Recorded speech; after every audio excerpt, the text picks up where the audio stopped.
Back in 2011, I was within a circle of friends that made it a tradition to go camping at a certain spot every long weekend in May. The spot we chose was in a beautiful area right on the edge of the lake and was located on government land. The lake itself had a dam on it, so during May, the water levels were always low, if not completely empty, making it possible to walk across. People were allowed to camp there as long as they weren't causing trouble or making a mess. It was generally a good time for everyone. The spots themselves were spaced far enough apart that you had your own privacy, but not far enough apart that you couldn't meet other people. In this particular year, our spot was in the middle of a small hill, with one campsite below us and one above us. The first night of our trip happened without incident. During the second day, the people staying at the site below us had moved in. We didn't think much of it and continued drinking throughout the day and into the night. At about around midnight, the people at the campsite below us were really getting out of control. They were yelling and screaming, and their music had gotten even louder, so our friend Ben went down to ask them if they could turn it down. He was promptly punched in the face and came back to inform us that he was 90% sure that they were on drugs. After that, the vibe wasn't as relaxed as it was, and we were all somewhat on edge. I was feeling really tired, so I just decided to go to bed. Some of my friends were still awake, including Ben and one couple, Lily and Derek, who were visiting another campsite we had made friends with that day. I could hear that the campsite below us was still blasting their music and partying pretty hard, but I just tried to ignore it and go to sleep. I don't know what time it was when I was jolted awake. Parts of this are somewhat of a blur. All I know that I sat straight up as soon as I heard the screaming and yelling coming from outside my tent. I quickly ran outside to find our campsite in chaos. One of my friends was clutching their chest. People were running around and screaming to call 911. I was quickly informed of what happened. Apparently, not after I had gone to bed, the people camping on the site below us decided they weren't finished talking to Ben, and on their way up, they had encountered Lily and Derek walking back. Now, Derek and Ben are about the same height and have the same color hair, so they assumed that Derek was Ben, and bottled both him and Lily over the head with a full glass bottle. I don't know if it was the same guys that showed up at our campsite, but I was told that everyone else was sitting around the fire when 2 or 3 huge guys appeared in the darkness and walked over to them. One had a paring knife and the other had a butcher's knife in their hands. Ben saw the knives and had gotten up to talk to them and had barely spoken a word when the guy with the paring knife stabbed him in the chest. At the same time, some people from the campsite above us had seen the guys coming and came down to help. One of the other guys, Tim, was coming down the hill when the guy with the butcher's knife ran up to him and stabbed him in the stomach. From there, sheer panic ensued. People called 911, but the ambulance was over half an hour away. This is when I came out of the tent. Tim's wound was bleeding profusely, and he was losing blood way too quickly. His friends ended up putting him in the back of his car and speeding off to meet the ambulance halfway. Ben was also bleeding, but his wound wasn't as deep as Tim's, and we were able to keep him calm until the ambulance arrived. The guys with the knives ran off into the darkness, back down to their campsite, and took off in their Land Rover. My boyfriend at the time and I had gotten into his car and drove to the entrance to try to flag down the policemen on their way to the scene. Once they arrived, we were informed to stay in the car, as they had released a canine search to hunt down the people who stabbed our friends. By the end of the night, they had arrested the men. They had tried to flee by driving their vehicle across the lake bed, where they got stuck in a muddy section of the lake. They were on a slew of several different drugs, which wasn't really a surprise to anyone. Luckily, both Tim and Ben survived, although Tim had lost a lot of blood, and it took a few weeks for him to recover from his wounds. Derek and Lily had huge goose eggs, and possibly one person had a concussion, but I can't recall. It was definitely the scariest thing that I had ever experienced, and a few of us had to testify against them in court. I've attached an online article about it if you're interested. The link will be in the description.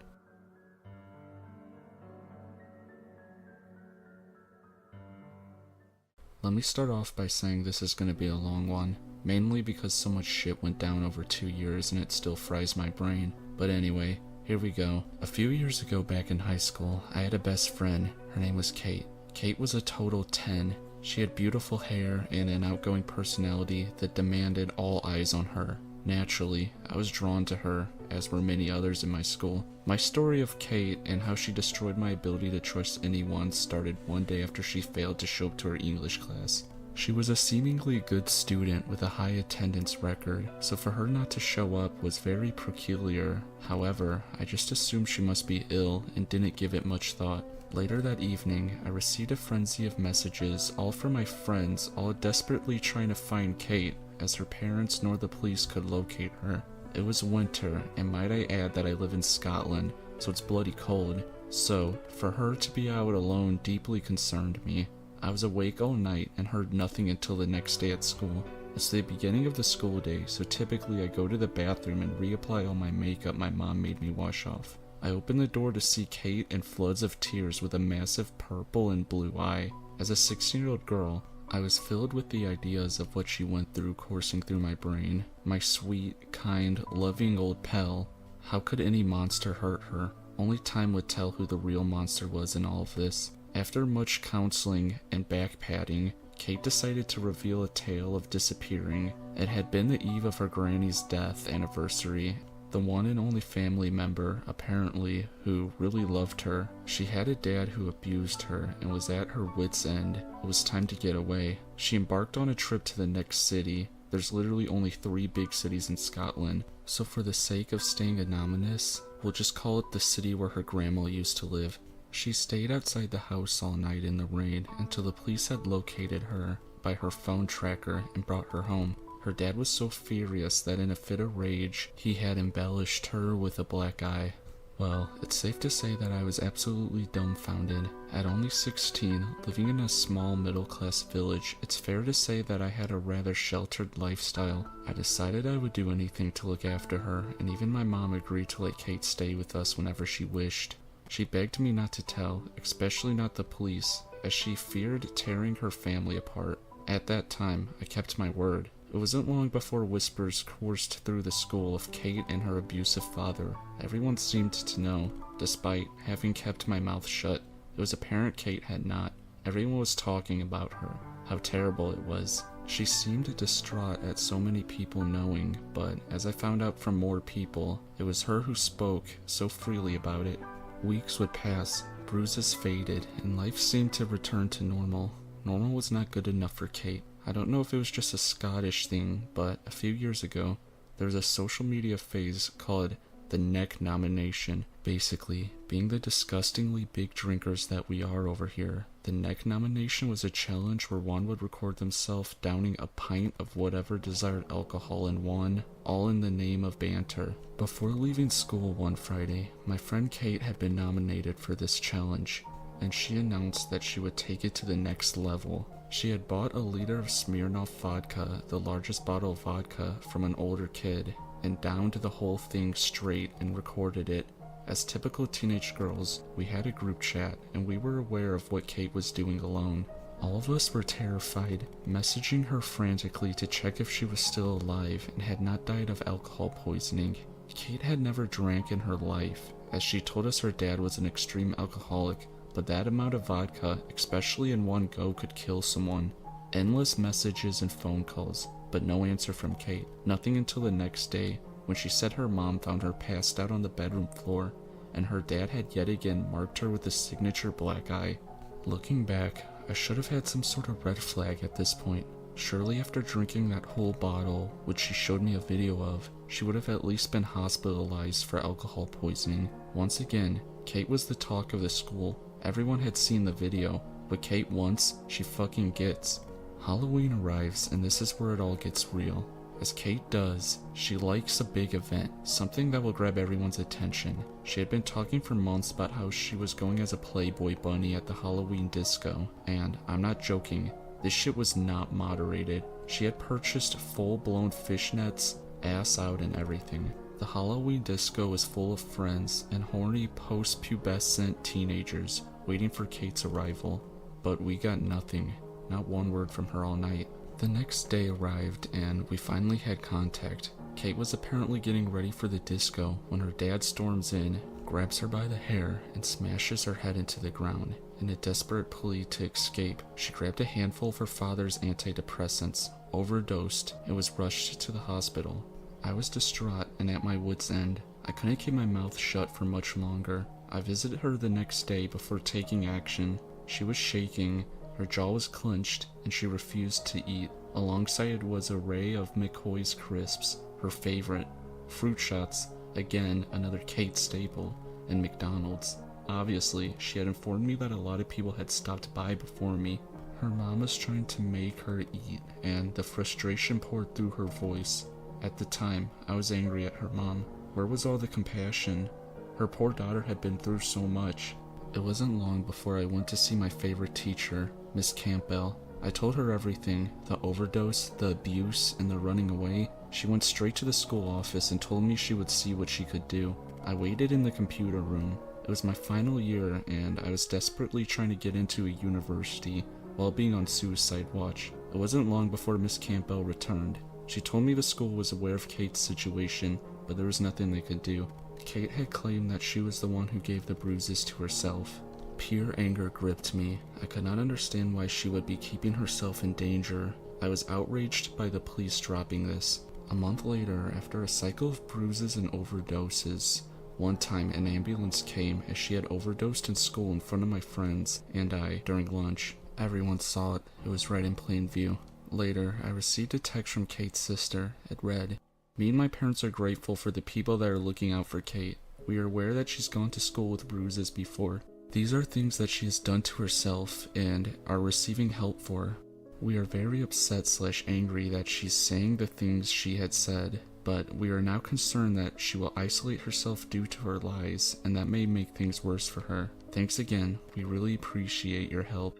I wasn't convinced. Surely it was not all a lie. I mean, that is some proper Gone Girl shit right there. Surely not my sweet friend. But anyway, I exchanged messages about if that was the case, then Kate obviously needs help, and that no matter what, I'd be there. The lies kept unraveling, however. Various friends told me the different versions of each story, how Kate's dad had forced the antidepressants down her mouth, and how she hadn't gone to her grand's, but rather hid in a park near her house for hours. I was taken aback and didn't know how to handle it all. I didn't know what to believe, but I took a step back. I distanced myself. I had exams and a severely ill boyfriend to concern myself with. Kate had to be pushed aside. I wasn't unpleasant. I replied when she spoke to me and smiled when passing. Kate picked up on this. She knew she was losing one of her victims to her little sick puppet show. This was when I knew that she was crazy. I used to go to the gym after school every day to relieve stress. However, on this day, I had to leave early as my English tutor changed my lesson time. Thank God I did. I returned home with a bunch of accusing messages asking what I did to Kate. Apparently, she had been walking around the gym, asking people where I was in fits of tears, saying she absolutely needed to speak to me. Well, the next day, I was damn sure to avoid her. Pleasantries out the window from me. Kate didn't stop there. I'd seen right through her lies, and she would not stop until she got her revenge. She confided individually to people about how I did not support her in her mental health issues, but rather told her she was a dumb bitch. This was 100% not true. I had wholeheartedly supported her and even told some very personal stories of my own to her. But then, it got worse. She told people that I chose those words as they were the exact words her rapist said to her before he, well, did something horrible to her. The story of the apparent rapist is too long to tell, but believe me, it's not true. Fair to say, a large variety of people in my school thought that I was a monster. Even my friends had started to believe her. More rumors occurred. More love for Kate grew as hate towards me spiraled. I blocked her off everything. I avoided her at all cost. I spent every break and every lunchtime in the gym instead of with my friends. But people started to doubt her, and she blamed me. She screamed in my face, calling me everything under the sun. I've never seen such a sweet girl lose her temper, pure venom in her eyes. Everyone took a step back. She realized that she lost her cool, that by hating me, she was pushing everyone away and slowly cutting the strings that connected her puppets to her hands. Summer came and I was finally free. Free from the bitch who overdosed in front of me, which I later found out was fake. The ambulance relieved her and she was sent home. She also had never gone to the hospital according to her sister. But anyways, I'm losing my point here. I was free.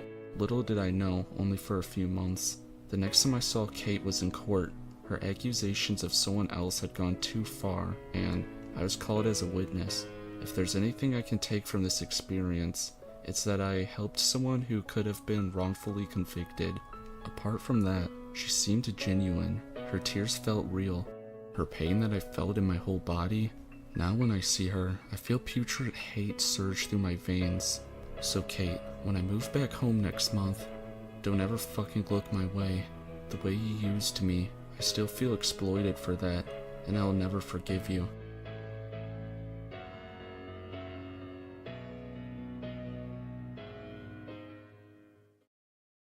So, my uncle has a great story he told us a few times, which is completely true. You can look up the news article in the city records. He hopped on a freight train near Seattle, bound for California, with his friend at the age of 8. Well, they didn't know it until they were in the car that there was already a bunch of hobos in there. It was already late afternoon, so it got dark and it started to get really cold as there was just an open door there. The kids were getting pretty chilled and the hobos asked them where they were from, but were not bothering them. Then a bum fight broke out over something. This giant, huge, mean-looking bum got up and reached around another bum's neck. The kids didn't know why they were fighting, maybe over booze or something, but the bum held the guy on the side of the car as they were passing over a cliff or bridge and dropped him out the other side of the car. At this point, the kids were both freezing and terrified.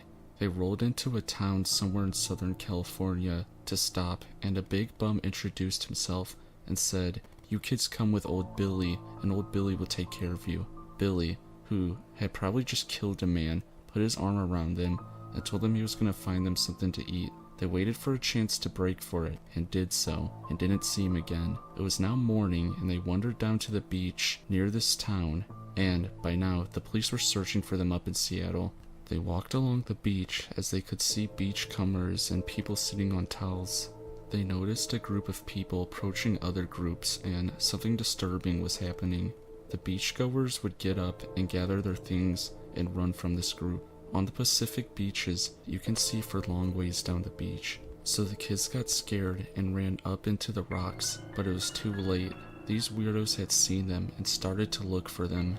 They came up out of their hiding spot and were caught by a pair of them.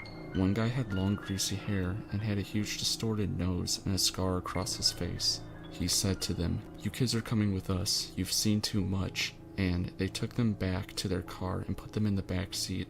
As they were driving along, the ugly one said, "Man, wouldn't you like to see the blood flow from one of these two?"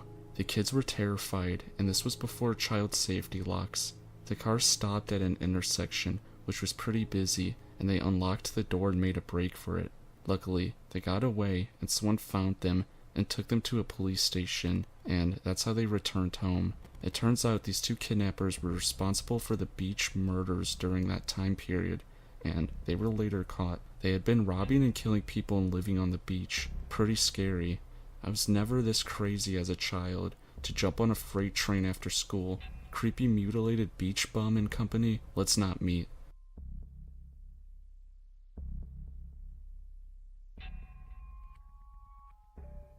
To start off with a little background information, I was a 13-year-old girl and an early bloomer, if you know what I mean, and I'm pretty tall for my age, so I looked older than I really was. Normally, at the bus stop, when it was nice out, I would pick up my little brother from school, since I got out of school before he did, and it was about 20 houses down. I would always take my dog Caesar with me, because he loved the attention and a good walk. I wouldn't say we lived in a good area, but by no means was it horrible trash. Across the street from our bus stop was a blue house that had still been listed on the sex offender list if you looked up the address, but I wasn't ever really scared of it because nothing had ever happened. The people that lived there consisted of 4 white men that were the definition of white trash. Their age ranges from what we think are 18 to 45. There's also an old lady who is in her 60s or 70s who lives there. She has a grandson who is 8, but he didn't technically live there. She also drove the guys everywhere. One day, I was waiting at the bus stop with Caesar. Well, 4 of them were outside, 2 of them playing basketball. The oldest man sitting in a long chair, drinking a beer and smoking a cigar with one of the younger guys. I was on my phone and had my pocket knife in my back pocket because I'm very protective of myself. This older man sets his beer down and puts out his cigar. He walks across the street, over kinda closer to me, and I discreetly backed up a little. I just thought he was waiting for the kid that visited the old lady every week. I think he's her grandson, but I don't really know. He comes closer to me and asks to pet my dog. At this point, my dog is beginning to growl. I say sure because I was very awkward at this age and try to get my dog to sit, and at this point, Caesar is full on barking at this guy and won't stop.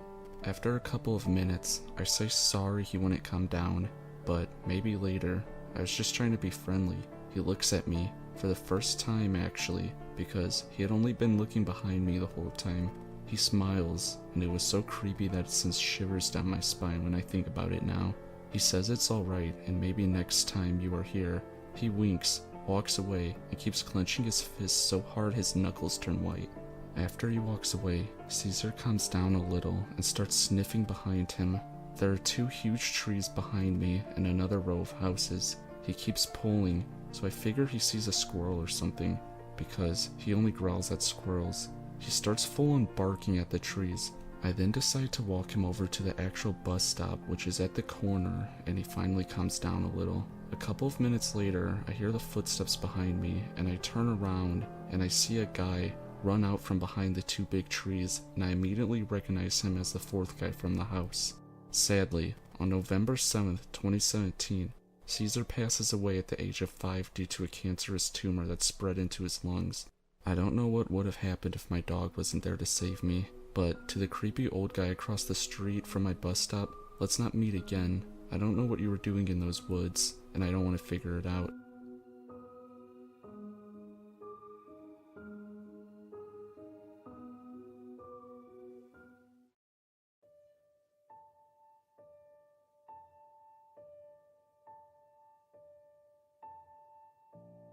Apologies for the length. I tried to cut it down some, but it is simply just a long story. I hope this is vague enough to remain anonymous, but those involved are still out there somewhere, and I'd really prefer not to encounter them again. However, I will say, this happened in the USA. For reference, I'm female. I was 20 years old at the time, living in an apartment with my mom and little brother while I attended community college. When we first moved in, the apartments were very well run, but within a short time, the manager was transferred elsewhere, and his replacement did not have his skill at keeping undesirable types out. The police were a regular sight in our neighborhood, and a rare day would go by without seeing them. The woman who moved in downstairs from us began openly dealing drugs. People would come and go at all hours, and leaving stuff in little bags of various substances in their pockets. Mostly weed, but definitely other stuff as well. They could have not been more obvious if they tried, and there was always a crowd of shady-looking men with large, unfriendly dogs hanging around the yard, or even on our stairs.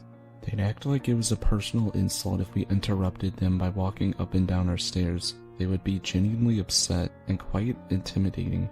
The breaking point didn't come until their customers started getting the wrong address and coming to our door instead. We'd be there sitting in our living room and hear footsteps come up to the stairs, and the doorknob would turn and jiggle against the lock. We became religious about keeping the door locked really tight at that point. One night, I was home alone and someone started just beating on the door, not just knocking. It was more like he thought it was a punching bag, all while screaming barely comprehensible obscenities. I grabbed the biggest butcher knife out the kitchen and shouted through the door that I was calling 911, and he ran away. In hindsight, I probably should have actually called them, but I was just relieved that he ran away. And since I haven't seen what he looked like at all, I figured it wouldn't be much use anyway. After that though, I always pushed the couch in front of the door before I went to bed. Mom had enough. She tried going to the manager at first, and was met with a total lack of interest from her. So we decided there was nothing that could be done but contact the police about it herself. So she called about it, and got off the phone looking happy, because they at least seemed to take her seriously and promised to do an investigation. The first sight of trouble came the next night. There was a lot of thumping and bumping downstairs, and a peep out the window showed that people were going in and out of the apartment, carrying cardboard boxes into a dented van on the street. Brightly and early the next morning, the police raided the place, and you guessed it, clean as a whistle. At first, we didn't realize the implications of this. When it started back up a few days later, Mom called the cops again, and the same thing happened. At that point, we realized it wasn't probably a coincidence. Somebody in the local police department was most likely tipping them off, one of the curses of living in a small town. I was angry and disappointed, but at least we tried, right? It never hurt to try. I wish. About a week later, I was getting ready for an evening class. I'd just gotten out the shower, and I was in my bedroom in a bathrobe, picking out what I wanted to wear. I heard a loud banging on the front door, but didn't think much of it. We'd been expecting the package from the UPS man, and he always knocked really loudly for some reason. My mom's footsteps went to answer it, and I hear her say something. I couldn't make out the words, but her tone caught my attention, and I felt something was wrong. I reached for my door, but before I could open it, it flew in my face. All my shocked brain could grasp was, there was a huge man with a gun in my bedroom, before I was grabbed by the shoulders and flung to the floor. I honestly thought the druggies downstairs had come to get us once and for all. I thought I was about to be raped or murdered. At this point, I should mention, I had an issue with one of my wrists due to a childhood injury. I'd had it operated on twice, and this was not more than a few months after the second operation. Naturally, I managed to land full weight on that wrist, and something crunched horribly. And I did what I thought a tough person would do, and immediately bursted out into tears and sat there clutching my wrist, waiting to die. I guess I must have not looked very threatening like that, because he stepped back a bit, and that's when I saw police on the front of his vest. The next few minutes were a bit of a blur. Somehow, I was herded into my living room, where my mom was, and the cop left without saying any more than, "Wait here." I was completely dazed. My mom was pretty much having hysterics, and there was all kinds of shouting and activity going on outside. After a short while, the cop returned and informed us, to paraphrase, "Sorry, wrong address. Shit happens. We can't be perfect all the time. My name is Officer Shinkin. Here's my card. You can call me if you have any questions." And then, just like that, he left. I went straight to the emergency room and spent the next 2 hours getting my wrist x-rayed, and then put into a splint. And then I went to math class because I didn't know what else to do, and I was terrified of being at home. Needless to say, I learned nothing whatsoever, but the support of my teacher and classmates was reassuring. The next morning, someone knocked on the door. When my mom answered, it was Officer Shinkin again. I heard his voice and started hyperventilating and went to hide in the bathroom. I didn't hear what was said, but I heard my mom slamming the door. She was absolutely furious. I never seen her look so angry. Apparently, good old Officer Shinkin had brought along a carefully prepared document he wished for us to sign that basically said we understood it was all just a terrible mistake and that we would not be seeking legal action. She told him to go to hell and shut the door on his face. 10 minutes later, the phone rang. It was one of the nurses at the emergency room, saying someone claiming to be law enforcement had just came by, trying to get copies of my ER visit records, but they didn't have permission to release those, and if I wanted to give it to them, I had to come in and sign the forms. Oh hell no. Further questions revealed that yes, the man matched Officer Shinkin's description, and furthermore, he told the nurse that he was not the officer involved, but was investigating the incident. I started to find that pretty much everyone that I told the story to would get a funny look on their face and say, "This cop, was his name Officer Shinkin?" And then they would launch into their own horror story about him. My high school teacher said that he shot one of her former students during a marijuana bust that left him on the ground and bleeding to death, but the other officer on the scene did first aid and saved his life. One of her neighbors said that he dragged said neighbor's disabled uncle down a flight of stairs by his feet, hitting his head on every concrete step. Another neighbor said that Officer Shinkin pulled him out of the shower by his hair and held a gun to his head over a parole violation. And Google said that he had once been fired from a nearby city for shooting a handcuffed man in the head, killing him. He claimed that it was somehow self-defense, and he was fired, but never charged with any crime. The medical bills for the ER visit and such ended up being over $7,000, and I didn't have insurance at the time, so I basically had no choice but to file a suit. I found myself a lawyer and submitted a claim, and that's when shit really started to hit the fan.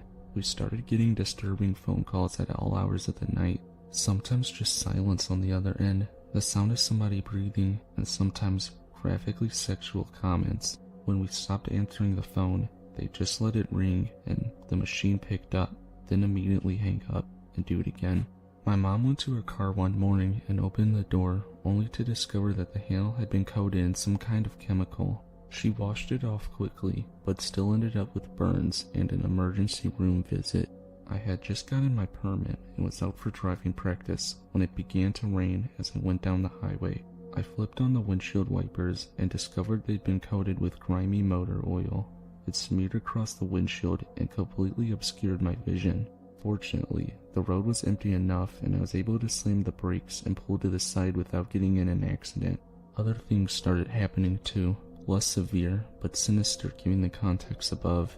Somebody cut out a bunch of metal skull designs and tacked them to our wall and pushed them under the door at night.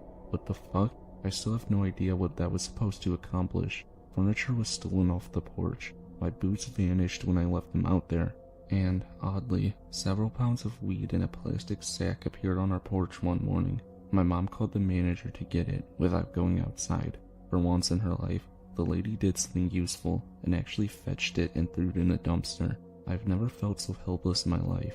What was I going to do? Call the police? It was around this time that a friend who lived abroad suggested that I come stay with him for a while for my own safety.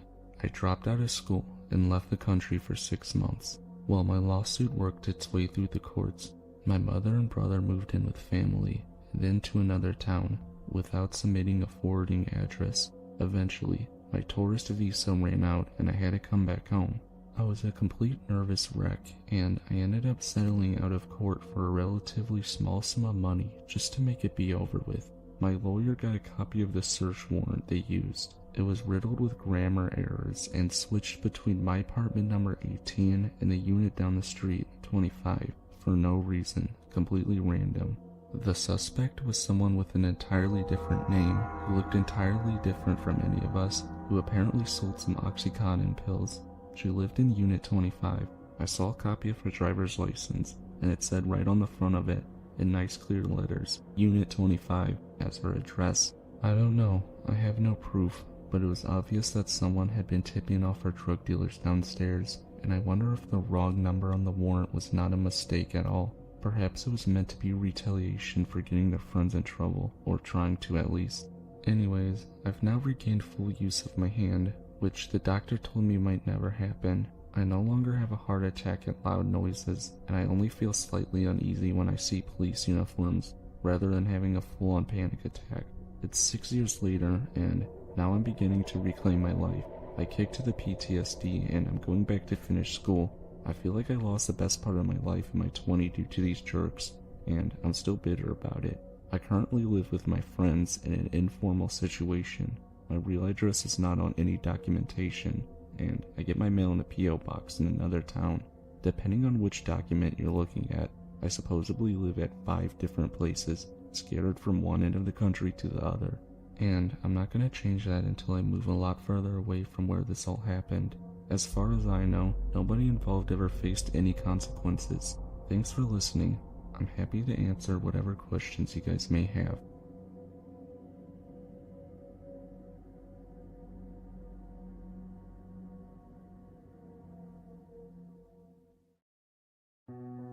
I'm going to preface by saying this is an absolutely true story, but I doubt you'll have a hard time not believing this as something that could happen to any kid.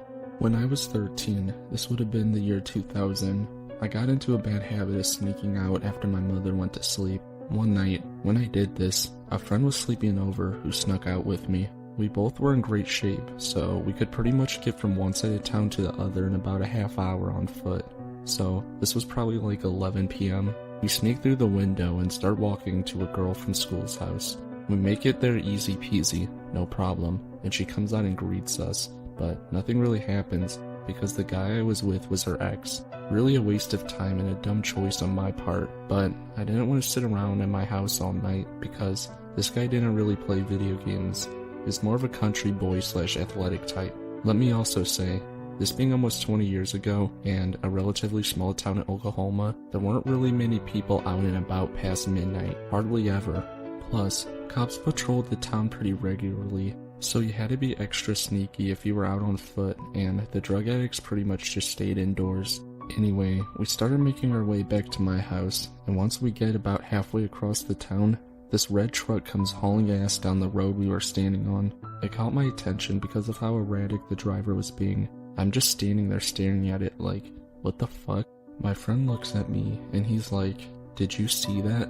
We both kept walking and this truck approached us, and inside was one scary ass looking lady. I'm not saying this to be mean, I'm just telling the truth. She was so damn scary. She looked gigantic, her hair was standing straight up, and she looked super spun out on meth, which was a pretty common thing in the area. So she slows down and just kind of stares at us, and we keep walking, and I turn my back to look around, and this crazy person just turned around and is driving right at us. I'm like, let's get the fuck out of here, and we start sprinting until we hit this ditch, with this truck literally just barreling down behind us. We decide to jump into the ditch and start hiding. Not so bad, right? I stick my head up and peek around, and she's driving down past the road to my house. So, now I am actually scared at that moment, because of her driving back down in that direction, indicating she was looking for us. So, I tell my friend we gotta get out of here, and we start crouching, running through the woods, like Arthur on Red Dead, and taking the long route to my house. I'm looking everywhere for the red truck, because I know she went down this road that goes to my house, but she isn't anywhere to be seen. We see the house and just book it till we get to the driveway. We climb back in through the window, and I kinda check to make sure we weren't caught, and then we just sit back down and breathe a breath of relief. Thank God, that was weird, I said, and peeked my head out the window for further reassurance that the red truck was gone. Wrong. As if some sort of horrible revelation sent to traumatize me for the rest of my life. There she was in the red truck, just cruising by my house, down the street we had just been on, not like 1 minute ago. Same truck, same person, same erratic driving. She's literally driving past my house, which was totally out of the way from where we first saw her. I'll never forget it as long as I live. She really followed us, and took off after us like she was trying to run us down. What could she possibly have wanted? This is a very disturbing memory for me.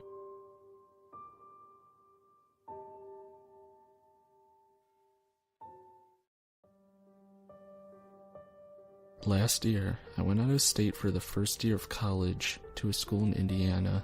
In the first week, I formed many friendships, and one of those was with this boy who would end up becoming my stalker. He was fairly normal at the start, and I genuinely enjoyed his company, as well as his roommates, and became super close, spending lots of time together. Soon, I developed friendships with other people, and he became a part of my friend group. About a month into knowing him, I started to get a feeling that he liked me a little more than a friend. I still acted normal around him because I didn't want to draw attention to it, because the feeling wasn't mutual, and I didn't want to ruin our friendship. One night, about 3 months into the school year, everything changed. That night, all of my friends came to my dorm room. At the time, it was a double I was occupying by myself. They drank before they went to a party. I told my friends that they could drink in my room, but I did not want to go outside because I was very upset by a hurricane that was hitting my town in Florida. All of my friends were supportive of this, except my soon-to-be stalker. Throughout the time, he was in my room, just making jokes about how dramatic I was being, and even when everyone else told him to stop, he just wouldn't let up. Finally, everyone is ready to leave and go to the party. My stalker is the last to exit the room. Before going, he tells me he cares about me, and if I change my mind and decide to go out, or if I need anything, then I should text him, which I found strange, given his previous behavior, but I figured he had good senses, and was attempting just to be a good friend. A couple hours after my friends leave, I get a text from another friend telling me to come help our one friend who is too drunk and is vomiting. So, I change and walk up to our building. Upon arriving, I find out she is now fine, and they put her into her bed. I go outside of their building and cry about what's happening at home, on the steps by myself. I got a text from my stalker asking if I had changed my mind. At that moment, I was sad and figured if I went out and drank, maybe I would feel a little better.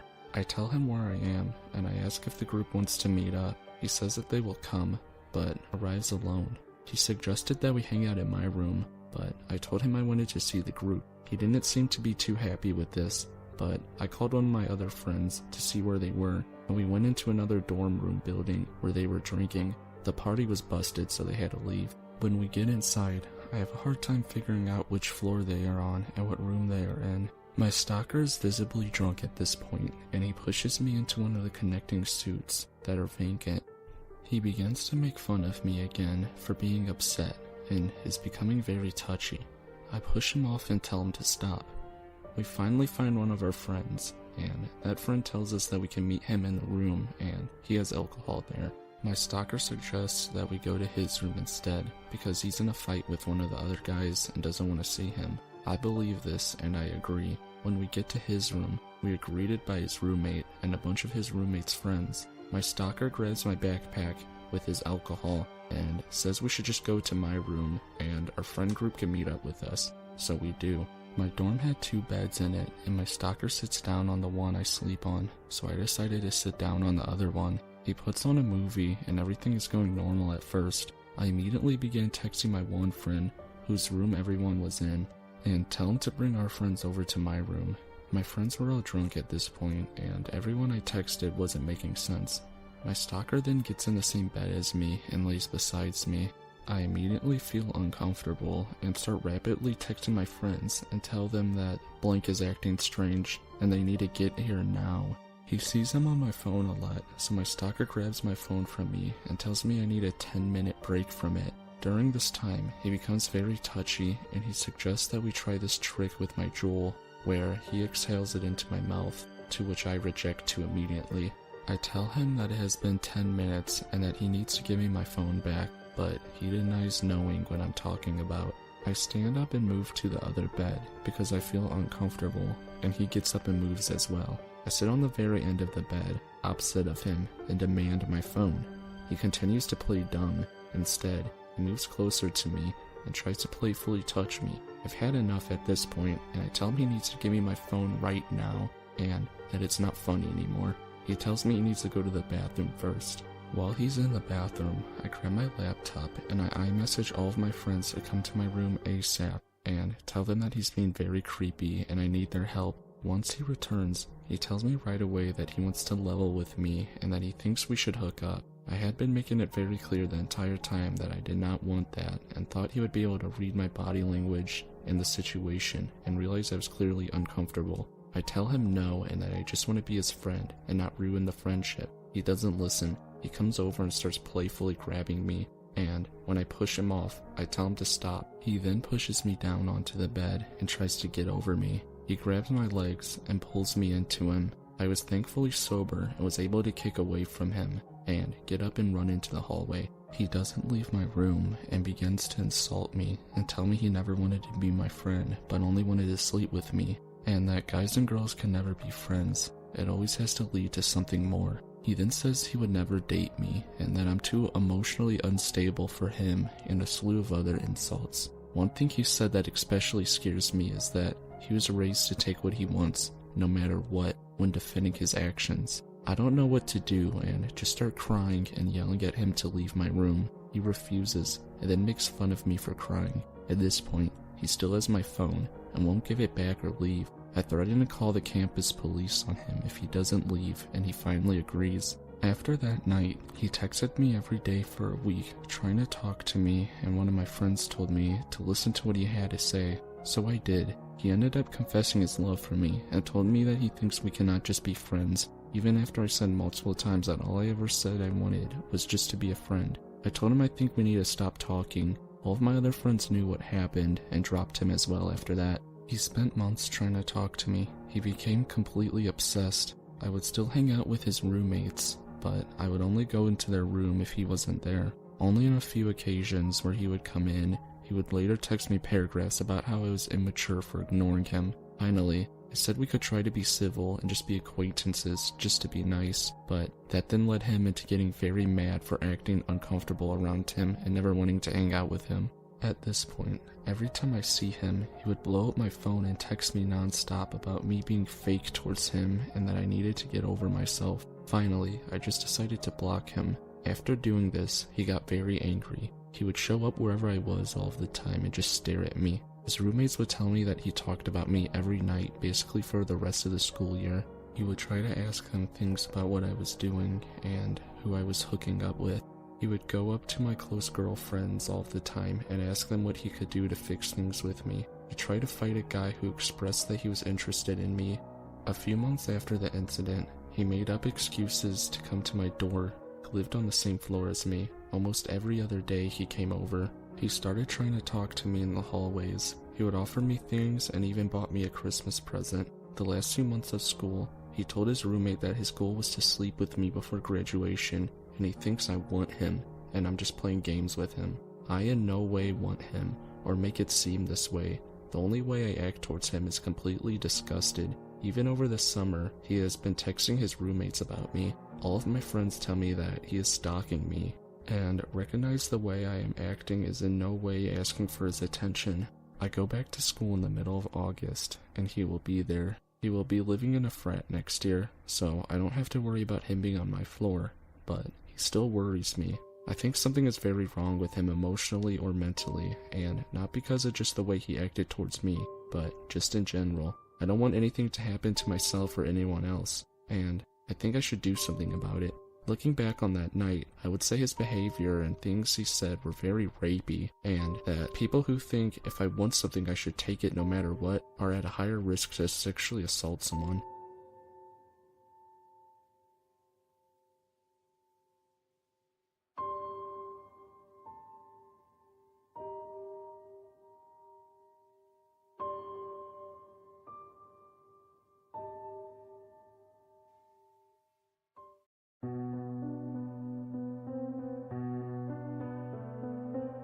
So, at the time I was a 16-year-old female working at McDonald's. Now, at the McDonald's I worked at, when you're on your headset where you answer people through the drive-thru, you are normally required to be at the first window to take payment. My job position was customer care management at the time, so my job meant to be on the front desk, but 99% of the time, that required me to be behind the tills. So I was having a normal day, working a long shift, but having a normal working day. I happened to be on headset and first window that day. Anyway, my headset buzzes, letting me know there's someone at the drive-thru lane. I go through the first window to answer the customer, and this is how the conversation ensued. Me: hello, welcome to McDonald's, what can I get you? Him: oh wow, you've got a beautiful voice. His voice was very grunty and husky sounding, not off-putting. We have all sorts of customers come through McDonald's every day, so nothing gave me the creeps at this point, but his voice was very recognizable. Me: thank you sir, how very flattering, what can I get you? Him: I haven't decided yet. Long pause. Him: can I come around to the first window and decide? I want to see who I'm talking to. Now, we weren't very busy at this point. Creeper hadn't actually creeped me out yet. I mean, all he wanted to do was pay me a compliment, and we quite often had people complain that they liked the face-to-face contact, so it was definitely not unusual to get a request like this. Me: sure, that's fine. Him: wow, you're just as beautiful as you sound. Me: thank you sir, have you decided what you're having? Him: are you an option? I laughed this off. It was my first job, and I wasn't a rude kind of person when someone was paying me a compliment. I must also point out that this man must have been in his 60s. I remember he had one lazy eye that looked to the left, along with painfully awful teeth and patchy dark brown hair. At this point, I was a little bit uncomfortable, but I was still more than willing to take his order. Him: I'll have a cheeseburger. Me: okay, that's 99 cents. Are you paying cash or card? Without answering my question, he started asking where I'm from and how old I was, and stuff along that matter. But it wasn't until his last few questions that I got super weirded out. Him: when do you finish work? Me: 7:30. Why? Keep in mind, I don't finish at 7:30, but 7:30 was the first number to come into my head when I blurted it out. I finished at 8, but would probably do some overtime too, but I wasn't about to let him know that. Him: I can meet you if you want. I can pick you up outside and we can go somewhere. All the while he's saying this weird shit, a horrendous grin is growing on his face. Me: I'm really sorry sir, but I'm not allowed to meet customers outside of work as it's against our employee policy. This is utter bullshit, I just needed him to leave me alone. He carries on being insistent, but not getting the picture. I cut the conversation short. Me: anyway sir, sorry to be rude, but can I have the 99 cent for your cheeseburger? Him: ah, yes, sorry. See you at 7:30. Off he drove to the next window. I was gobsmacked. I'd already said I wasn't gonna see him. I was a little bit shocked, but I was not going over there and giving him the satisfaction of talking to me again. My coworker came to visit and said, "Ew, that guy has a major crush on you and wanted your number, but I didn't give it to him. He's old enough to be your dad." Anyway, I explained exactly what happened and how uncomfortable he made me. 7:30 came and my coworker was spooked. Creeper's waiting in the car park for me, just like he said he would. He sat halfway down at the car park and you can see him just staring in. Our car park isn't very big, it only has 4 rows of parking spaces, so he wasn't that far and would have clocked me the minute I came out the door. At this point, I'm freaking out and head to the back of the store where hopefully he can't see me. I had to stay in the back of the store for 40 minutes before we knew it was safe to come out. Fast forward to a week and the creeper's back on drive-thru, and guess who's back on the headset at the window? Me. I heard his voice and recognized it straight away. Him. I was hoping I'd hear your voice again. Why didn't you meet me the other day? Me. 1 second, sir. I'll be with you in a second. I immediately handed my headset to my manager and gave him a quick briefing of the situation. He gladly took the headset and dealt with the customer from start to finish. When my manager came back to let me know what he had done, he said the creeper had been asking for my name, my address, and my surname. My manager said he was the most creepiest guy he had ever met, and I was never going to have to deal with him again. If he came to work while I was there, afterwards my manager would have me head out the back room while he dealt with the creep. He always asked about me, every time. So creeper, at McDonald's, let's not meet again.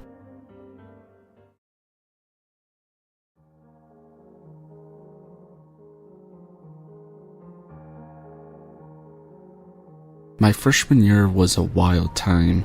By wild time, I mean, it was the one year that I wasn't stressed to all hell, but that's a story for another time. It was a Thursday night, no parties going on, and though my friend Connie had a fake ID, me and my friend Anna didn't, so we opted for drinking in the dorms. Freshman me had an incredible tolerance compared to me now, 4 years later, so Anna and I gave Connie money and she went and bought us each a bottle of wine, and on top of that some shots.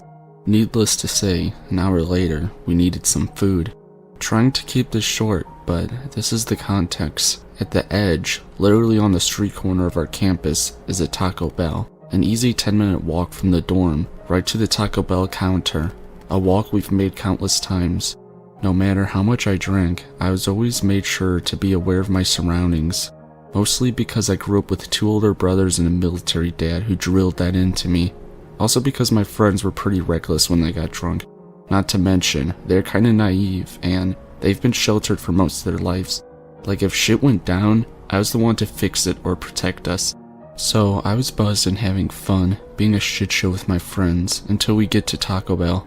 Connie and I go to the bathroom after we order. We send Anna to grab a table, even though we hardly see any people there.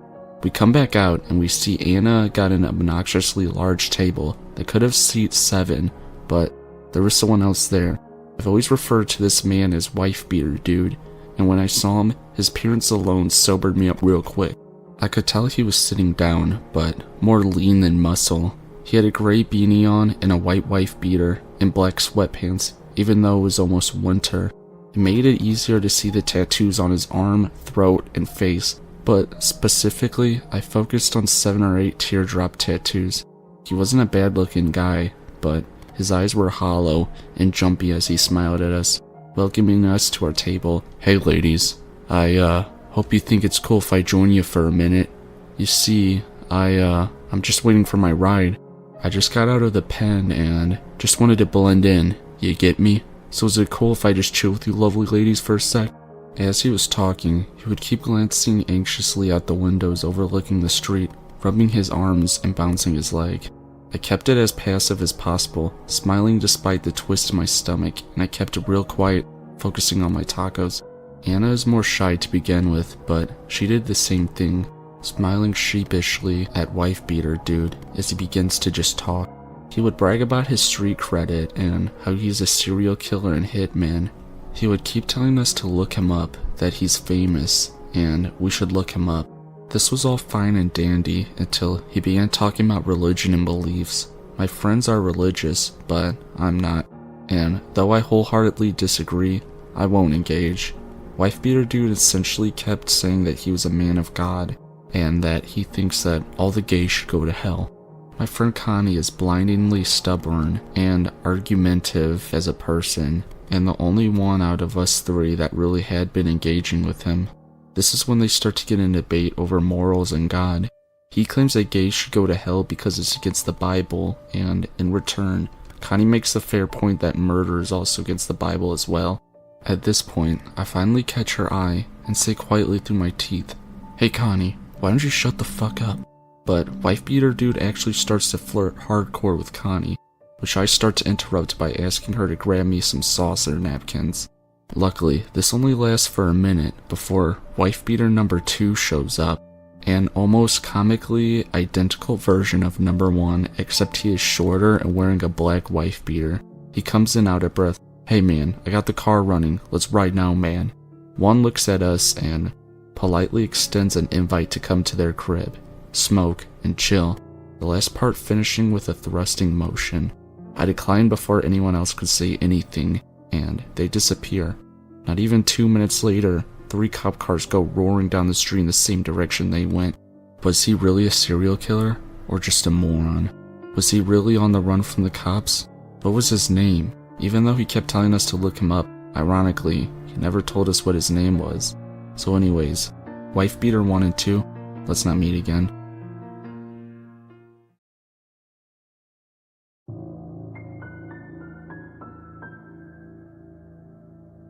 So I live in a relatively small town. Not everyone knows each other, but we are closely knit, so it's easier for knowledge to spread.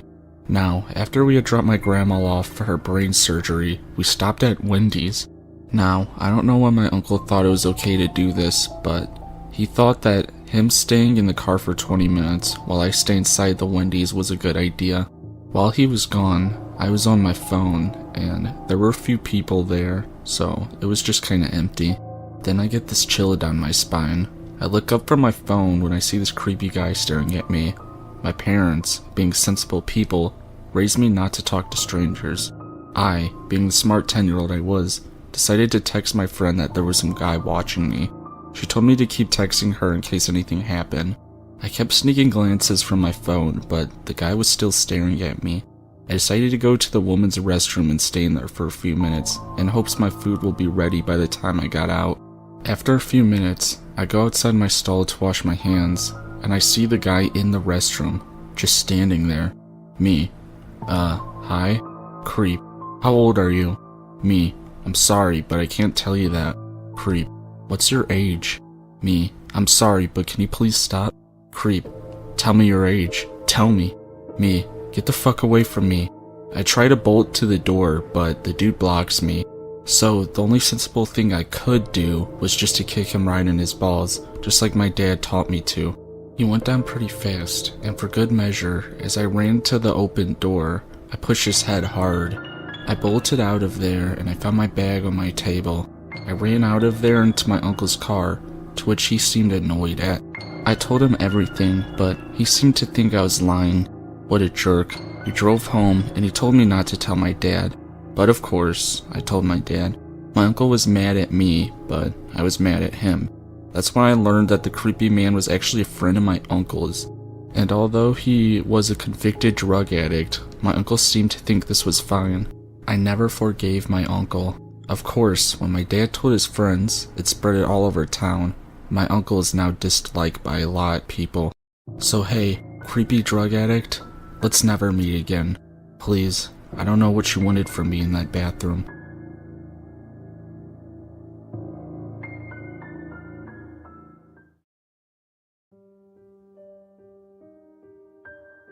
So, this happened yesterday, but I'm pretty sure it's the creepiest encounter with a stranger I've ever had in my whole life. I've never really written about a personal experience like this, and I don't know if you guys will find it weird as I did, or if I'm overreacting, but I thought this would be a place to share it. Yesterday, my friend and I were at my house, and found ourselves craving some gross fast food. I live about half a mile from a Burger King, which my friends and I had walked to before. It was quickly approaching dusk, but my neighborhood is relatively nice, and I never felt uncomfortable or unsafe walking anywhere nearby before. The weather had been mild around here for December, and we decided to walk instead of drive the short distance to the Burger King. For some background information, my friend and I were both 16-year-old girls. We have both had encounters with creepers in the past, but my resting bitch face had helped me avoid a lot of unwanted advances. My friend had a pepper spray canister in her purse, but we left it at home, I guess because we were so comfortable in my neighborhood that we didn't think anything odd would happen.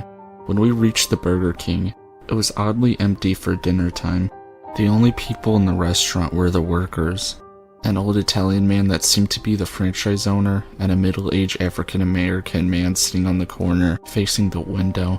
The way the building is set up, you order your food around the corner from the seating area, and those at the cash register cannot easily see those seated in the restaurant.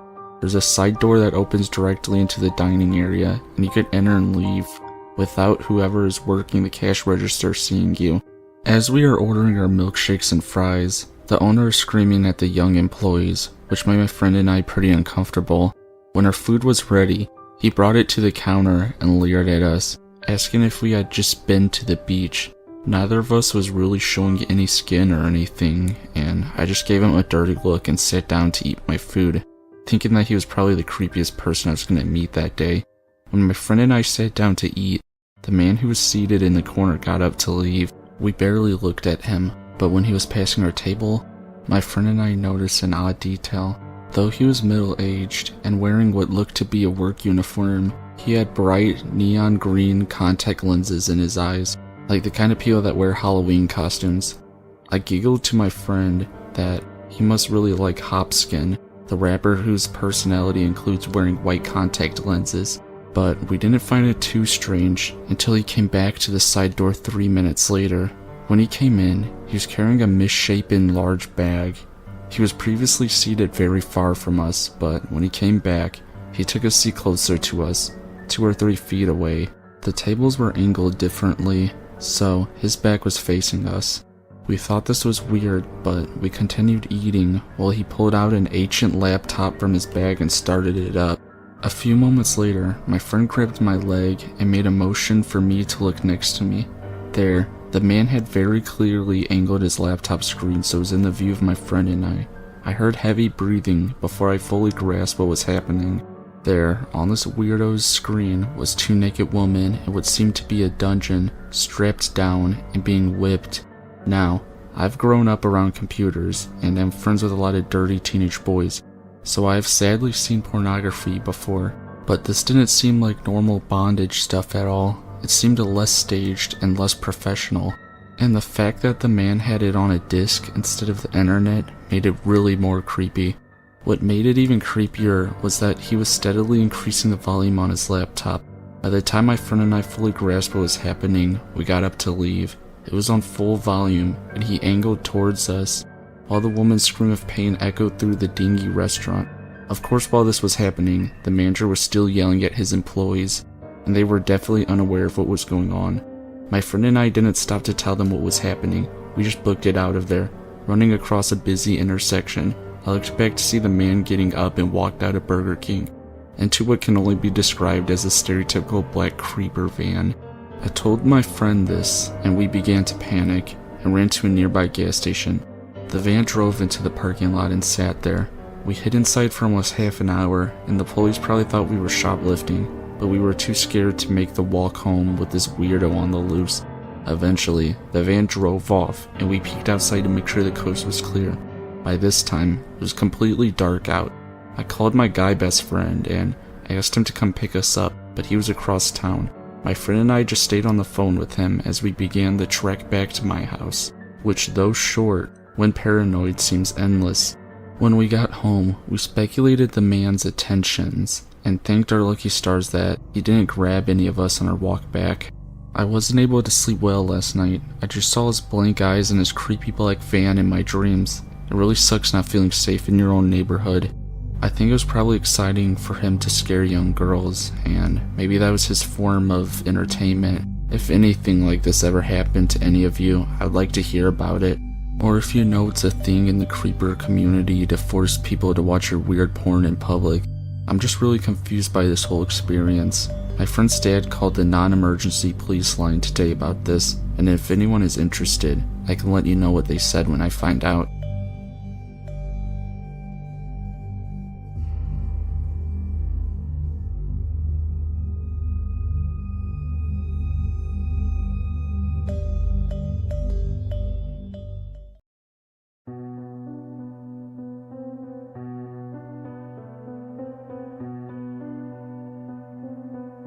I was sent to Korea for my university a few years ago.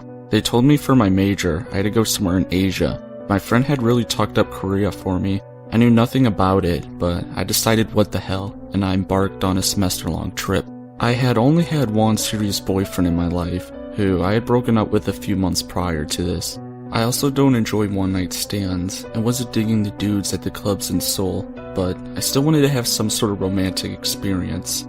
So my friend recommended that I use a dating app to meet English-speaking Koreans. That way, I could meet someone and experience the actual dating culture there. I thought I'm young, so why not?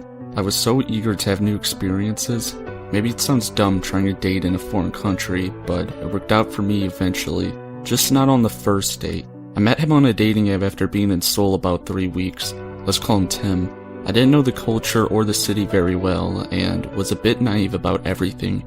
He eagerly wanted me to go for a date after talking to me, and he seemed really nice. I should have asked more questions to him, and I should have noticed that he was not giving me many details about himself. Tim was a guy a little bit older than me, but claimed he was a college student.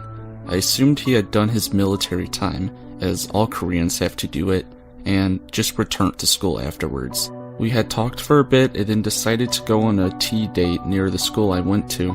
He wanted to come to my dorm originally to pick me up, but I live in an all-women's dorm, and I didn't want him to know exactly where I lived since we were still just strangers.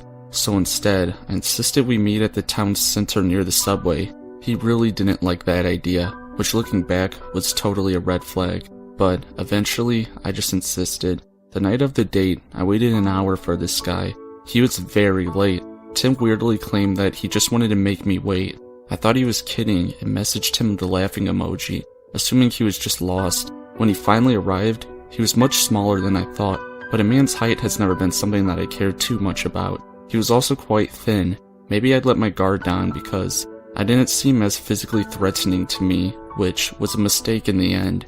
Right off the bat, he was way too touchy with me and breathed creepily and heavily. I was so off-put with his demeanor.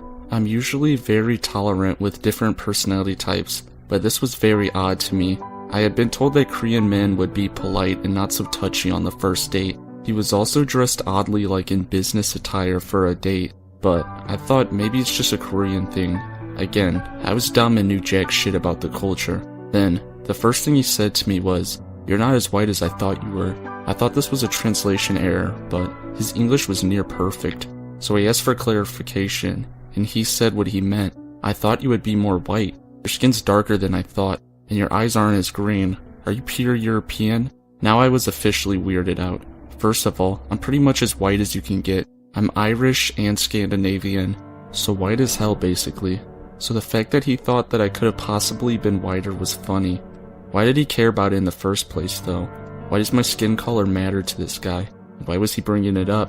He asked about 3 times on the date how he wished I had greener eyes, and every time I would just reply, "Well, maybe my online photos make me look brighter," and brushed it off as him being nervous and trying to start a conversation. Isn't it funny the dumb excuses you make for people when you're kinda panicked? When we arrived at the tea place, I tried to order a basic raspberry tea, and he stopped me and told me that he wants me to have the specialty. I thought it was weird he wanted to choose my tea for me, but in my head, I brushed it off again. He really insisted I only drink this tea type, and I just decided to agree. These small details become weirder later. After the tea, he asked if he could look around my school. It was dark, but the school is very well lit, so I agreed. And the whole time we walked around, he would randomly stop and grab me for very long hugs. At first, I just let it happen, but then I stopped him. But he just kept trying more and more. He kept grabbing me and breathing hard into my neck. It was so awkward. He also would not tell me any personal details about himself. I asked so many questions, desperately trying to distract from all the awkward grabbing and try to get to know him. but he would never tell me anything. He even said at one point, "I'm a mysterious man," like it was some kind of movie line he had set up. He also told me something like, "You look so much like my favorite movie character," and when I asked him who, he said that I would have to figure it out on my own. Finally, he randomly said, "I want to go to a dark area," and in my head, I screamed, "Hell no." At this point, I wanted the date to be over fast. He somehow knew that there was a wooded area behind my campus, and he said we should go there. I told him no, and that I wanted to stay near the main campus in town, but he kept pushing. Finally, he grabbed my arm and started dragging me there. He said, "I can't let anyone see," and then I started to panic. I finally ripped my arm away and just demanded that we leave and go back to the main road immediately. Looking back, I don't know why I didn't ask for help or get angry. Maybe I was just scared, but I just began to book it back to the main road, and he followed. We ended up in front of a hospital near the center of town, and I told him it was time for him to go, and I made some excuse, and he was pleading with me to stay. I told him we could meet the next day. I lied, of course, and I would message him. I just wanted to get away from him at this point. I was pretending it was all okay, just so he would leave me alone. Suddenly, he's leaning in to kiss me, and I immediately think, "Oh God, no." But it was so much worse. Instead, I felt pain in my face. It takes me seconds to realize he was biting my face. It was like a dog. I had never felt that sensation before. He leaned his head sideways and bit me on my nose and my cheek as hard as he could. I screamed and pushed him away from me. His face looked so freaky, and I barely had time to react in words. Instead, I ran up the sidewalk until I saw a convenience store on the right. I ran to the back of the store and bent over and started to cry. The man who owned the store started to yell at me, but I couldn't explain my situation. I just begged him in English to let me stay. I ended up having to buy a popsicle to stay around. God, I wish I learned some Korean by then. I guess Tim didn't follow me. I peered outside the store and I didn't see him. I texted a friend and waited on them to take me back to my dorm. On the way, I messaged Tim and basically told him to stay away from me. I told him that he was a creep and that he shouldn't bite women and something along the lines of calling the police, and then I blocked him. I was so scared to walk around my school area after that. I was so afraid he would find me somehow. I'm so thankful I never let him pick me up from my dorm. I called my mom to tell her what happened, and she suddenly said, "Wait, what did he ask you?" She then put some details together and realized that all these weird things had to do with the 50 Shades of Grey book. At first, I thought she was just being silly and overthinking a bad date. I thought she was joking, but oh my God, she was right. She had recently seen the movie or read the book or something. She just knew the details. The eye color, and the way he was dressed, and the tea he made me drink, and the random lines he said, it all matches the books and movies. I guess he did it all for some kind of dirty little fantasy he had. My mom thinks he picked me because I look like the girl in the movie to him. It explains why he was so fixated on my appearance, and his whole thing with biting and trying to dominate me. Even if it wasn't his intention, I later learned that there were some creeps who seek out foreign girls to dominate, have sex with like a prize. They call it riding the white horses or something along those lines. On a happier note, this bad experience didn't stop me. I eventually met someone else in Korea and we ended up falling in love. We even did the whole long distance thing. And now I'm living in Korea studying and working, hoping to marry soon. So I guess I didn't let bad creepy guys stop my life. As for Tim, let's not meet. It's been years, but I'll still kick your ass if I see you, and I won't have to bite you.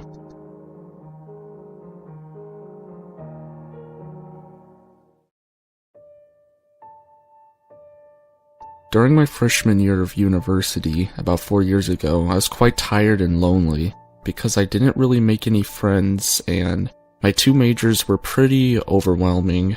To pass time, I was browsing Reddit quite often.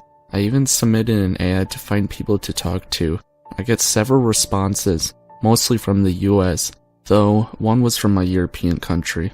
It surprised me a bit, since not many people there knew what Reddit is, but I was also glad I met someone local. This guy seemed cool. He worked for a global IT firm and played piano, just like me. We talked, we exchanged a few emails, and it felt nice. Then, one day, he told me that if I passed my last exam, we'll have a date. Quite pushy, right? I didn't want a date, to be honest, but I wanted to meet him. So, when I left the exam hall, I was sitting on the train home. I recalled his offer. He said he'd been in my hometown that day. First, I got home and tried to dress properly. I out of nowhere suddenly started to feel weak. I had a huge heartache, and I had to rest for a moment. I called the guy and told him I'd be a bit late. Then he said something like, "But don't think that'll be a date." Well, he didn't say it. He rather screamed it. Okay. I promised I'd be there, so I arrived to the place and I saw him eating dinner, alone. I sat next to him and he didn't even bother to ask me what I wanted. He was cold, just like this February day. Ironic and not nice at all. He simply said that I ruined his day by only being 30 minutes late, and that there was no future for us. Then I realized how snobbish he was. Though being a relatively nice person, I tried to make the evening better. I asked him if he wanted to go to the cinema, museum, church, whatever. He just said no. He only wanted to go to the train station.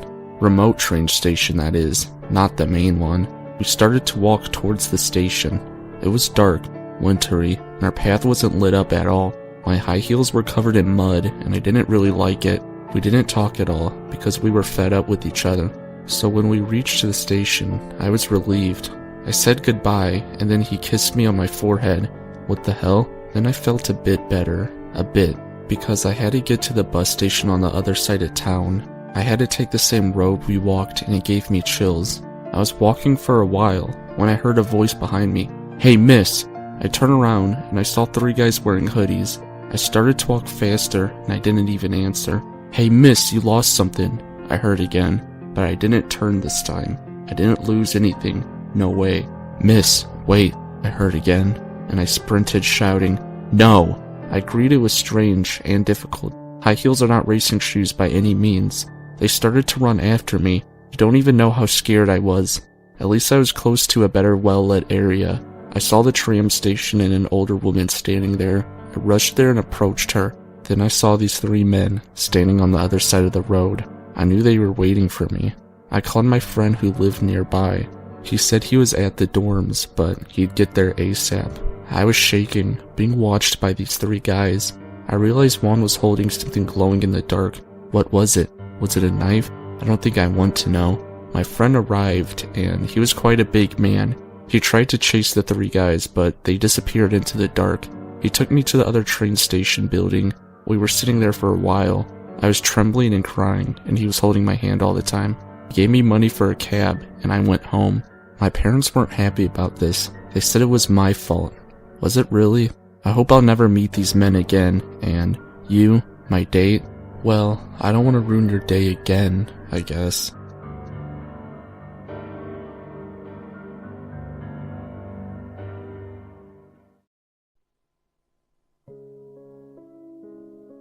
This particular experience was obviously not life-threatening, but it was a doozy of a night, y'all. I'll let you guys be the judge. And sorry for the formatting, I'm on mobile. Background. This happened about 7 years ago. I'm female, 5'2", and petite, so I try to be extra careful because I have some pretty close calls. This night, I clearly had a lapse of judgment. Also, I do not do hard drugs, but during my college years, I drank a fair amount and smoked copious amounts of marijuana. Anyways, here's me presenting to you my date from hell. I waited tables for 7 years, working my way through college. I served all kinds of people during that time and grew very comfortable with working with the general public, playing up small talk, putting on a friendly demeanor, and more importantly, waiting the hell out of some tables.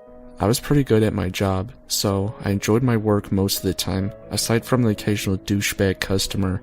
My restaurant was right off the highway, next to several large hotels. Most ran between $90 and $150 a night. Not the worst, not the best. I'd often get tables from people who were staying at these hotels, who would walk over for a meal more than one night in a row if they were staying longer than one day. This is how I met Bob. Bob came in on a busy night, sat quietly by himself, and required minimal effort. He ordered only cobbler and coffee, which he ate quickly. I sent him on his way, to-go coffee in hand, with minimal talk at all. I noticed he smiled at me. Eyes lingered a bit longer than normal, and immediately knew he was just interested in me. Most women know the look. Despite this, he left without saying anything else, and I thought that was the end of it. He also gave me a fat tip. Since he had a small order, he had left me almost 90% gratuity, so hell yeah. The next night at work, he's back. He requested my section this time. Again orders modestly, no actual meal, leaves a great tip, but barely says more than a few words. Barely any more than it takes to place his order. Cool, minimal effort, maximum reward. I dig it. We repeat this 3 nights in a row until he finally at the end of night 3 opens up to me and tells me a bit about himself. He is staying at the hotel next door for his job, working on cell phone towers and telephone poles. He will be in the area for several months. He shows me pictures on his phone of him in gear at the top of very high towers, and this story seems to check out. He wraps all this info up by asking for my phone number. I find him relatively attractive, not crazy good looking, but he had a good smile. He was barrel-chested, a big dude with curly hair that was shaggy but nice. The kinds of curls women would pay big money for, I thought. I was a bit lonely at the time, and he seemed normal, so I agreed to give him my number. Over the next few days, we made small talk, but nothing substantial. Looking back, aside from his employment, I learned almost nothing about Bob during this conversation period. Nothing that sticks with me anyways. It was all meaningless small talk via text. Finally, I agreed to grab a drink with him on the 4th of July weekend, and having no prior plans for the holiday, I was excited to have something to do. Usually, I would have insisted I meet him somewhere public to protect myself, but I had been interacting with him for over a week, so my guard was dropping. Stupid, right? He suggests we smoke prior to hitting the bar. I like this idea, and not wanting to go to his hotel room for obvious reasons, I reluctantly agree my place would probably be best since it's closer to downtown anyway. I give him my apartment information, my 1-bedroom apartment where I live alone. This is stupid of me. The night arrives and he's punctual. Both of us have some weed. We are very well supplied. It's important to mention, I'm also a very experienced smoker and have lots of different methods to choose from. Pipes, steamrollers, papers, blunt wraps, etc. I ask what he preferred, and he says, bong. Of course, the one thing I don't have. Mine had recently broken. I tell him so, and suggest a blunt or a bowl, but he insists he wants a bong rip. I tell him I don't know where he would get a bong this late. He insists he knows where, and we must have a bong rip. So I allow him to ferry me into a shadier gas station in the area to purchase not only a large glass bong, but also a grinder and a lighter, even though I had this stuff well supplied at home. We return, he gets his bong rip. I find the whole thing odd, but brush it off and enjoy my buzz. Bob has me roll a joint after several bong hits. I finish and go to light up, and he stops me. Let's smoke that on the way to the bar, he says. I live less than a 10-minute drive from the bars and tell him so. I also tell him it's a holiday weekend, so cops will be on full force and that I should probably just play it safe. He steamrolls my objections and insists that we will be fine and I'm worrying for nothing. I tell him I'm not comfortable with it and he just repeats himself. Red flag. Apparently, I have no choice in the matter, so we leave and head off to the bars, joint a burnin'. We arrive safely. Bob parks in a very obvious pay-to-park lot. These lots are heavily patrolled by 2 companies, but are usually only staffed by an automatic machine where you can pay. However, since this was a holiday weekend, there was an actual person attendant as well. Bob parks, and we begin to walk towards the bar, making no move toward the machine to pay. I warn him this is a heavily towed lot, but he once again steamrolls over my warning and tells me it'll be fine. FYI, I knew this would not be fine. He would 100% get towed if he didn't pay before we went inside. The parking attendant comes jogging over to us, trying to get our attention, as I try unsuccessfully to convince him paying is not optional, but he never stops walking. Finally, the attendant nears enough towards us in our direction to say, "Hey man, you gotta pay to park or you'll get towed," without an ounce of humor in his voice. Cold, chilling, and completely unlike anything I'd heard come out his mouth all night. He replied just loudly enough to be heard by the man, "If I get towed, I'll fucking stab you." What the fuck? My legs almost gave out in shock. My brain clicks that I may be in danger. The parking attendant mutters something about towing and walks off. I decided then and there that he is definitely not my ride anymore. All bets are off because he just threatened to stab the parking attendant. I needed to ditch him, somehow safely. I take a step back, putting distance between us. but I keep pace with him as we walk towards a bar. I tell him, "What the fuck was that? You know you're definitely getting towed now that you threatened the guy." He just says, "I was joking." And I reply with, "You didn't say it like it was a joke." And he definitely didn't laugh. Bob was just like, "It wasn't serious." I let him know I didn't like his behavior. Now in an increasingly crowded area, the witnesses made me bolder.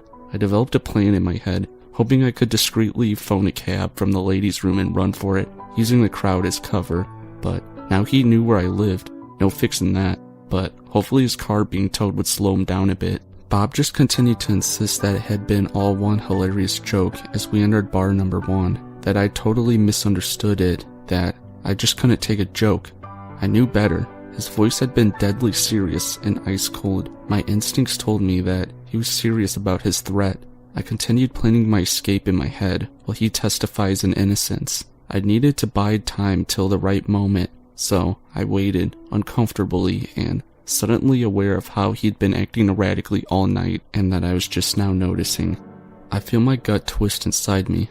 I was scared now, and I felt like an idiot for brushing off the warning signs earlier. He clearly wasn't balanced, but if he'd want to kill me, you'd think he already done it now, right?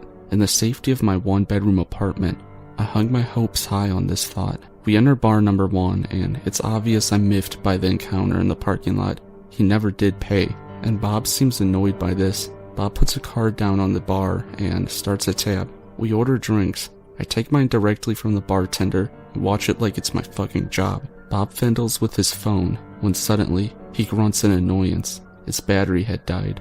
In BD, right? No. He proceeds to tell me that he was in the middle of transferring money between his accounts when his phone died. That he was putting money on the card that the bartender was holding for a tab, but since his battery died before he finished, there was no money on that card. I immediately offered to pay for the drinks. He could take back his card. I'd pay cash. Already, I just wanted the night to be over. Bob says, "There's an ATM in bar number 2, right across the street. I can get cash there. I don't want you to pay. We can go to bar number 2 really quickly. We don't even close out this tab. We will just come back and pay for it. I've been inside bar number 2 many times. I'm very more comfortable there in bar 1. I'm even friends with one of the bar backs, so I'm hoping perhaps he can help me escape my nightmare date as gracefully as possible with minimal risk." I send a silent prayer that he's working tonight, and I agree wholeheartedly to just dip right out of there. Tab unpaid, debit card left behind. He's coming back to pay it anyways, right? So we get to bar number 2. The ladies' room is right next to the ATM, and as he's using it, I never actually saw if he successfully got cash or not. I excuse myself and slip into the ladies' room. I must be the luckiest chick in the world, because my friend Heather, bless her soul, came stumbling out of the stall behind me as I was staring hopelessly into the mirror above the sinks, silently cursing my own stupidity and wishing I was anywhere else but this current predicament. I was saved. Relief washed over me in a wave, and I ran into her arms and hugged her violently, telling her about my weird date, how he'd been erratic all night and threatened to stab the parking attendant not 30 minutes ago in this creepy-ass voice. And most importantly, how I didn't want him to drive me home anymore, how I just wanted to get away, but I needed a ride. Heather turned out to be out with her husband and friends, some of which I actually knew. We made a plan. She'd walk with me over to the table, and I'd sit with them. They'd keep an eye on me as I explained to Bob that I wasn't feeling a connection. I wanted to finish the night out with my friends. They'd keep me safe and drive me home later. We planned the whole speech, but I never had to use it. I walked out of the bathroom door, and he was gone.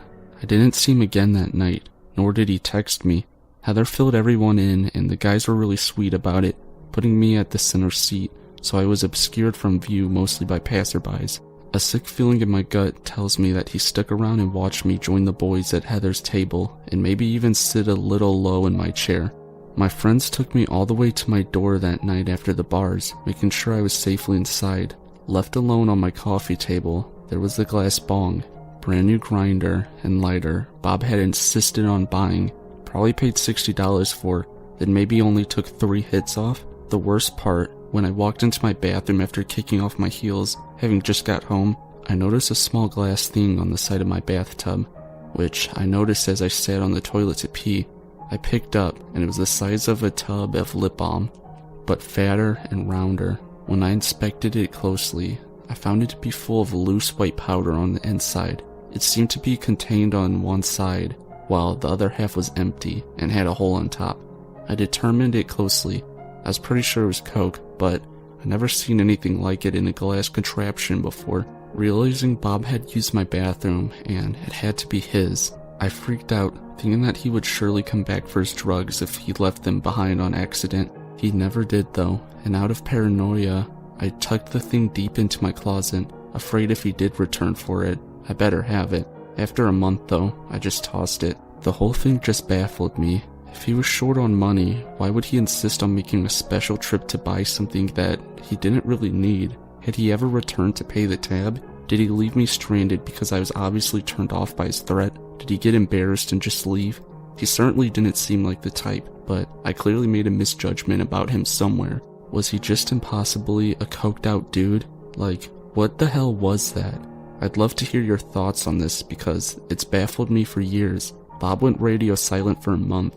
Then he texted me 3 times in 1 week. I didn't respond. The next week, he showed up at my work, requesting my section again. I was shocked to see him, and he'd spotted me already, so I decided to speak to him at least, but give the table away to another server.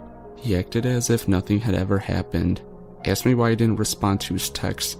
I told him I was busy. He said he'd like to hang out again. I said I didn't think so. He asked, why not? I replied with, he left me at bar too. He said, that's not exactly what happened. Me, regardless, you were my ride. You know that. You didn't try texting or calling me. You've got my number. You were gone when I came out the bathroom, but luckily, I found some friends, so it didn't matter. I'd walked away at that point and let someone else get him his cobbler. He didn't try to argue against my statement that he'd left me stranded at the bar, at the very least, nor did he mention the cocaine he left in my bathroom. Bob continued to text me occasionally over the next 3 years, every 3 to 6 months. A one-word text came through, hey, testing the waters, I guess. I never answered. I keep his number saved in my phone so I don't accidentally answer a text to this very day, just in case, should he ever try again. So Bob, let's never meet again, you freaking coked out weirdo.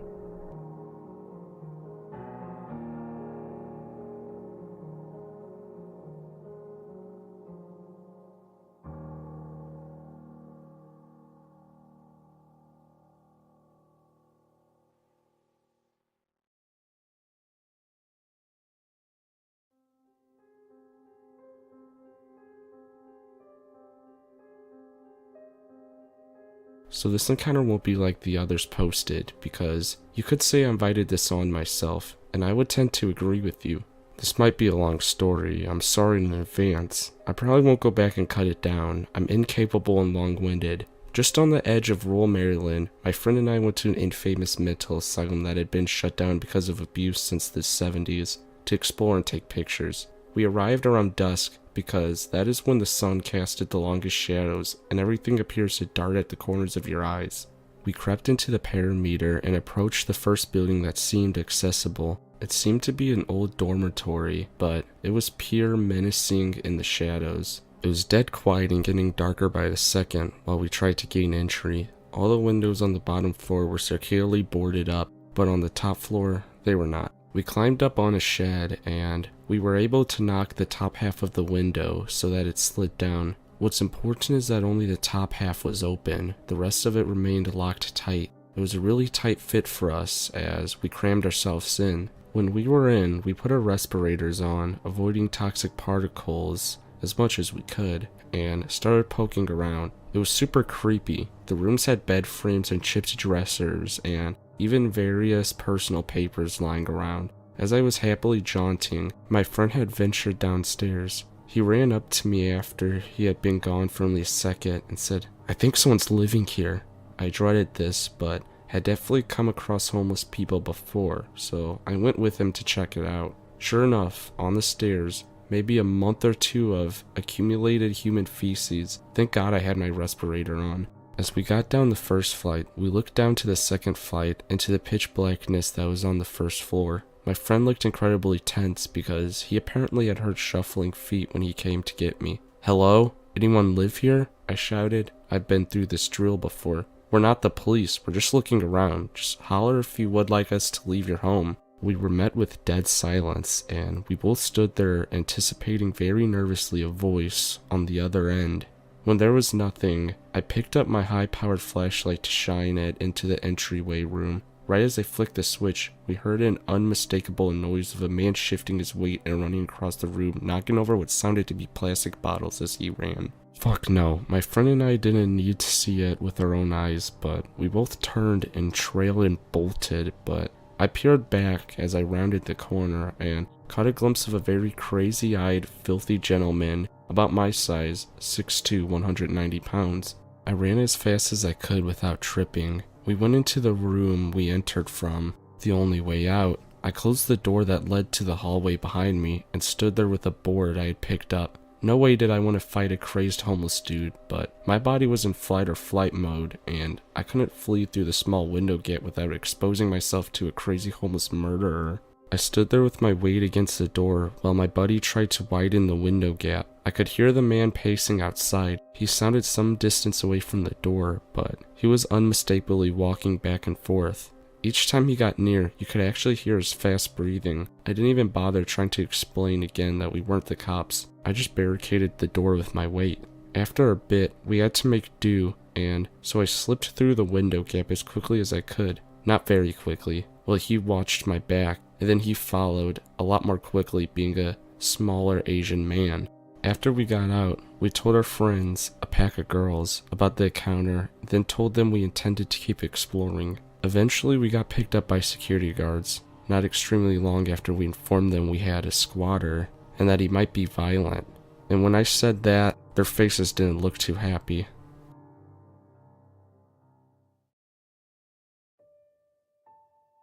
A couple of years ago, I flew home to visit family. I'd be there for about a week, then we'd head over to the coast for a week, then back home for another week. I totally needed this break. I had just ended an on-again, off-again relationship. Like seriously, one day on, the next off. It took 7 months of putting up with it, because you're supposed to fight for what is important to you, right? Anyhow, I finally said it was done. No more chances, no trying to work it out, just done. So with that chapter of my life being over, I was more than happy to be somewhere else, surrounded by family, and then putting myself back together. Well, I got there, spent a couple of days sleeping a lot. My mother's a nurse, and she was becoming concerned that there was something physically wrong with me. I just needed a couple of days in a safe place where I could just let my brain work on digesting the new life I would have when I got back home. So before I left for the coast, I met up with a friend from grade school that I kept in contact with over the years. I thought it would just be he and I, but it didn't really faze me that another person was there. We hung out for a while, and then I needed to go back home because I had to take a backwoods rural route to get home, or taking a different route that would take another 20 miles to get onto my track.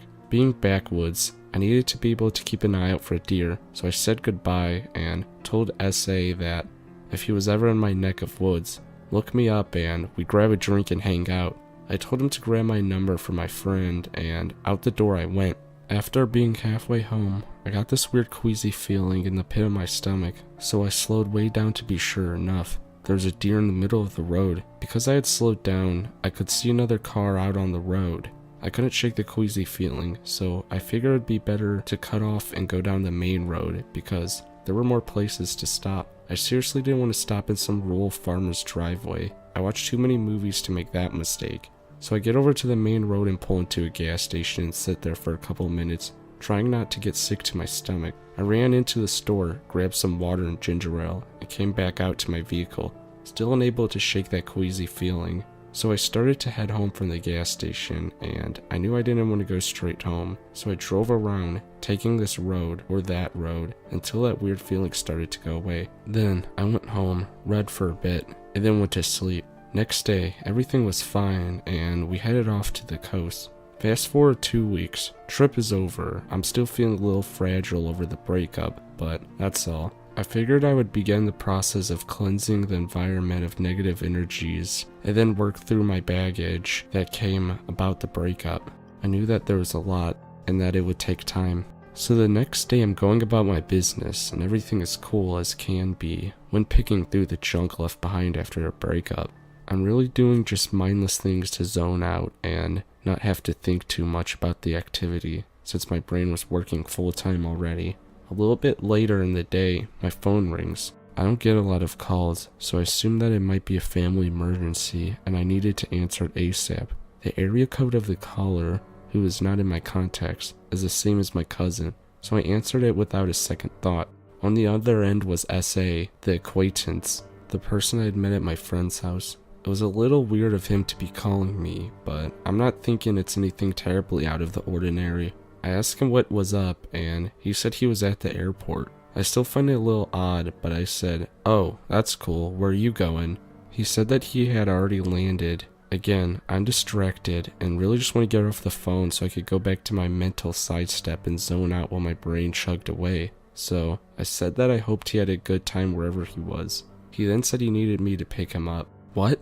Did you say you needed me to pick you up?" "Yeah," he replied. "I came to visit you."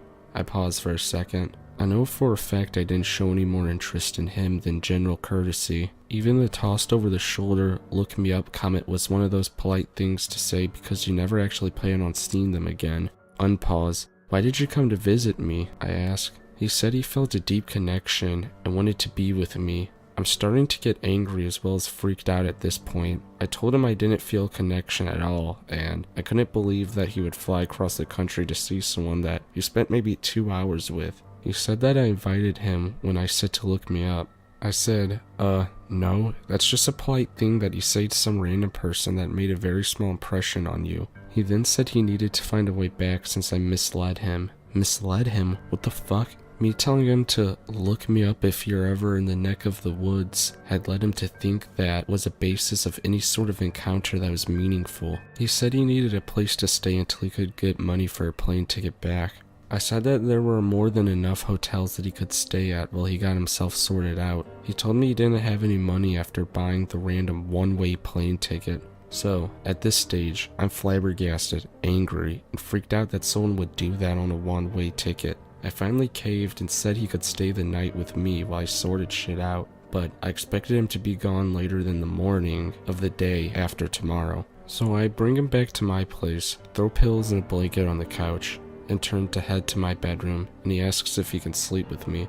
I'm like, no, actually no fucking way that is going to happen. So I point out that I have firearms, and I tell him not even to attempt to come in. The next day, I have work, so I woke him up and told him to find a way home immediately. I also told him that I had work, but would check in on his progress, because the next morning, I was dropping him off at departures, regardless of whether he had a way back or not. I went to work and he blew up my phone all day. He wanted me to come back home for lunch. I told him no, I'm way too busy. I finally get home from work and I'm chuckling at a text that I got about my dog, and that's when I noticed that he rearranged everything. And by everything, I mean every room of the house had been rearranged. I flipped my lid. I asked him why he thought it was normal to do anything like that. Instead of answering, he asked me who I had been talking to. I said it really wasn't any of his business, but I had received a text from the guy watching my dog while I was on vacation. Color me shocked when he says he doesn't want me to talk to that guy. I'm no longer freaked out, fully about to have a full-force disaster unleashed on this guy and leave nothing but a smoking crater. The temperature drops to about 10 degrees, and I very calmly said to get his shit, and I was calling a cab to take him to the airport because he's a fucking psycho. Side note, full rage has been achieved when it feels like the temperature drops and I speak fairly calmly. If I'm complaining about something, it's a quick burn. If I go into monotone calm and tilt my head to one side slightly, that is where I hit Arctic level anger. So he, unaware of the environmental change that has occurred and that the chances of survival are dropping by the second, decides to tell me that he used my computer and got my ex's phone number, and they both agreed that I was just heartless. We were fast approaching the epic scale disaster, and he finally seems to notice how deep into rage I had sunk. I told him that it was unlikely that he had gotten onto my computer, because the password to my computer was a full quote of "a part of the art of war." I told him that he had 3 minutes to get his stuff and get out, or I wouldn't be responsible for what would occur. So, still yelling insults at me, he gathers his stuff and leaves. I used to get calls and texts from him, but I'd block one, and then 6 more would pop up, but it eventually stopped. To this day, I have no idea nor interest in knowing where he's at or if he made it back. It's a crazy dude who would hop on a plane with a one-way ticket based on a random polite comment. Let's not meet again.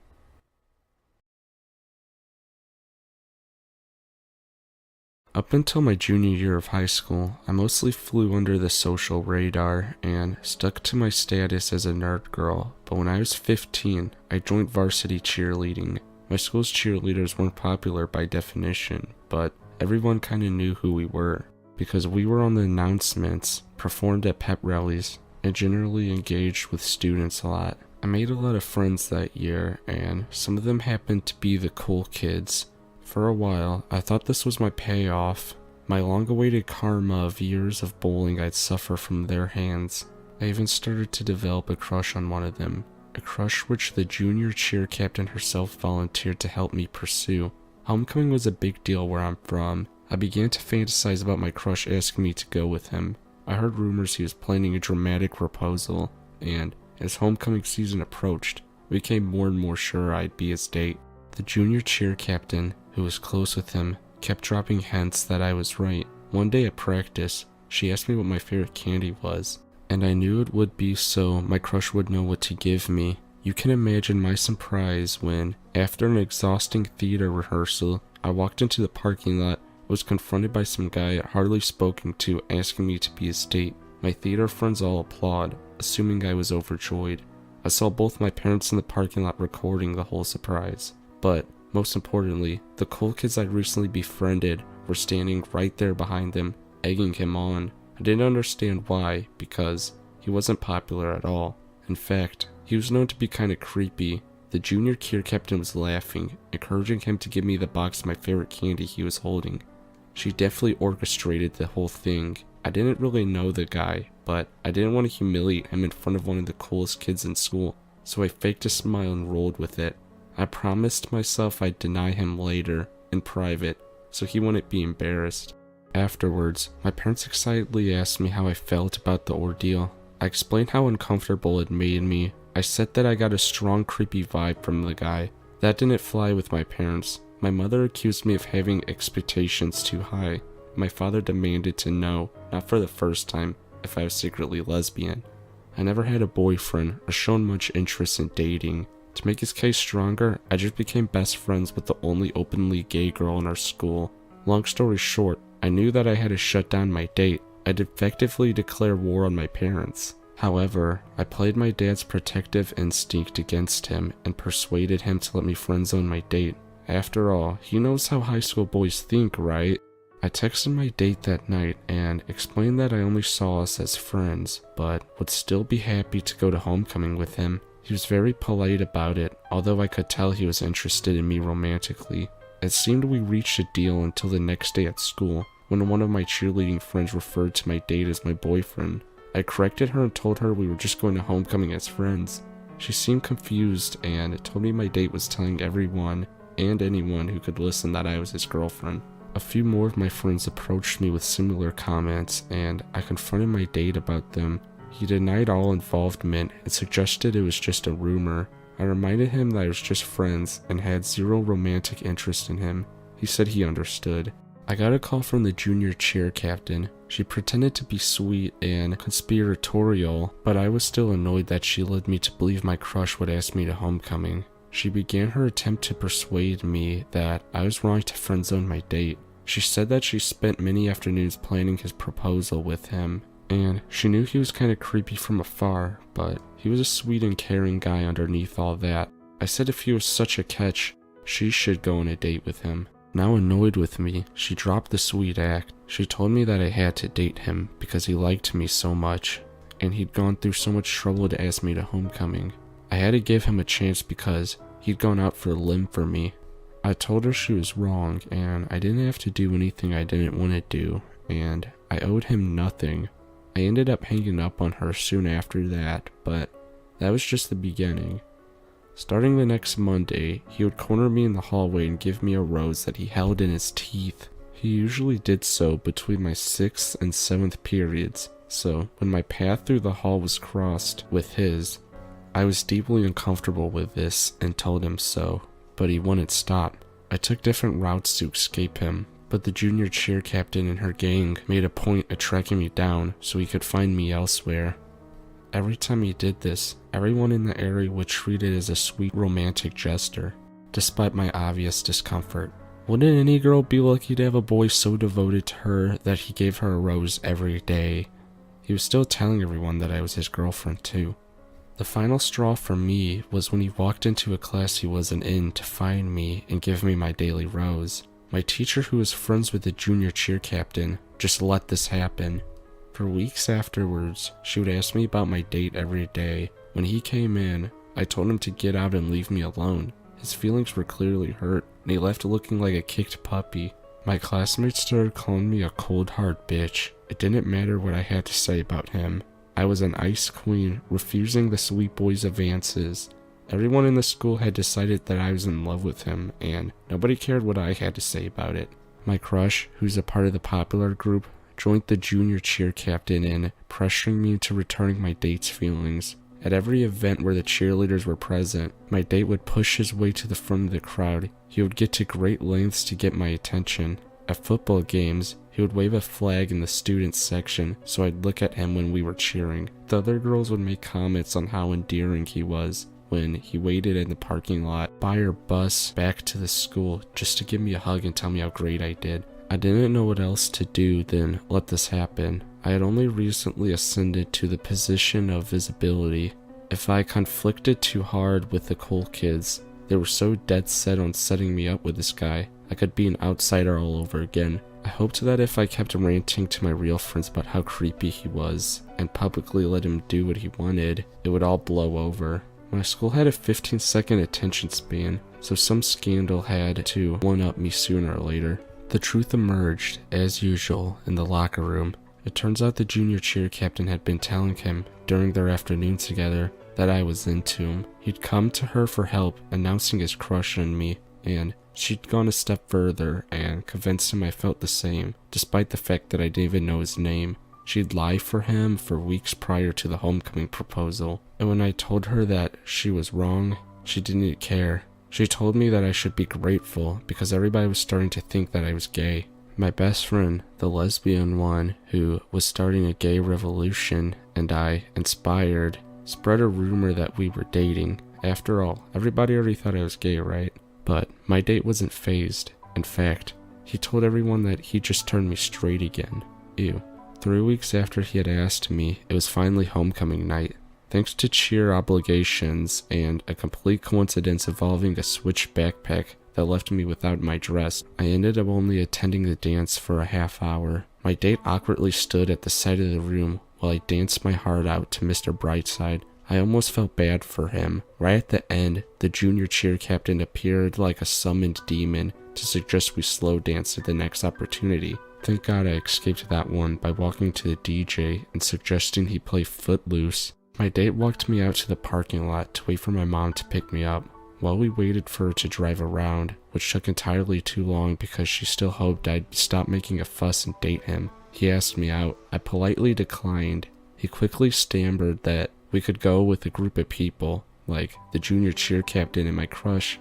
I denied him again and made it clear we were only friends, and I wasn't interested in romantic endeavors because I was just too busy. That was actually true. I was in all advanced classes, varsity theater, and cheer, and worked a part-time job. A few days later, a teacher eloped to Vegas, and nobody cared about my love life anymore. My date and I were distant, again, by classes and activities and work. It appeared that everything was going back to normal. That Friday at the football game, my crush asked me to sit on his shoulders for the kind of romantic thing that they do at my school during the football games. It's hard to explain. Overjoyed, I accepted, and I hoped this was the beginning of a new chapter for me.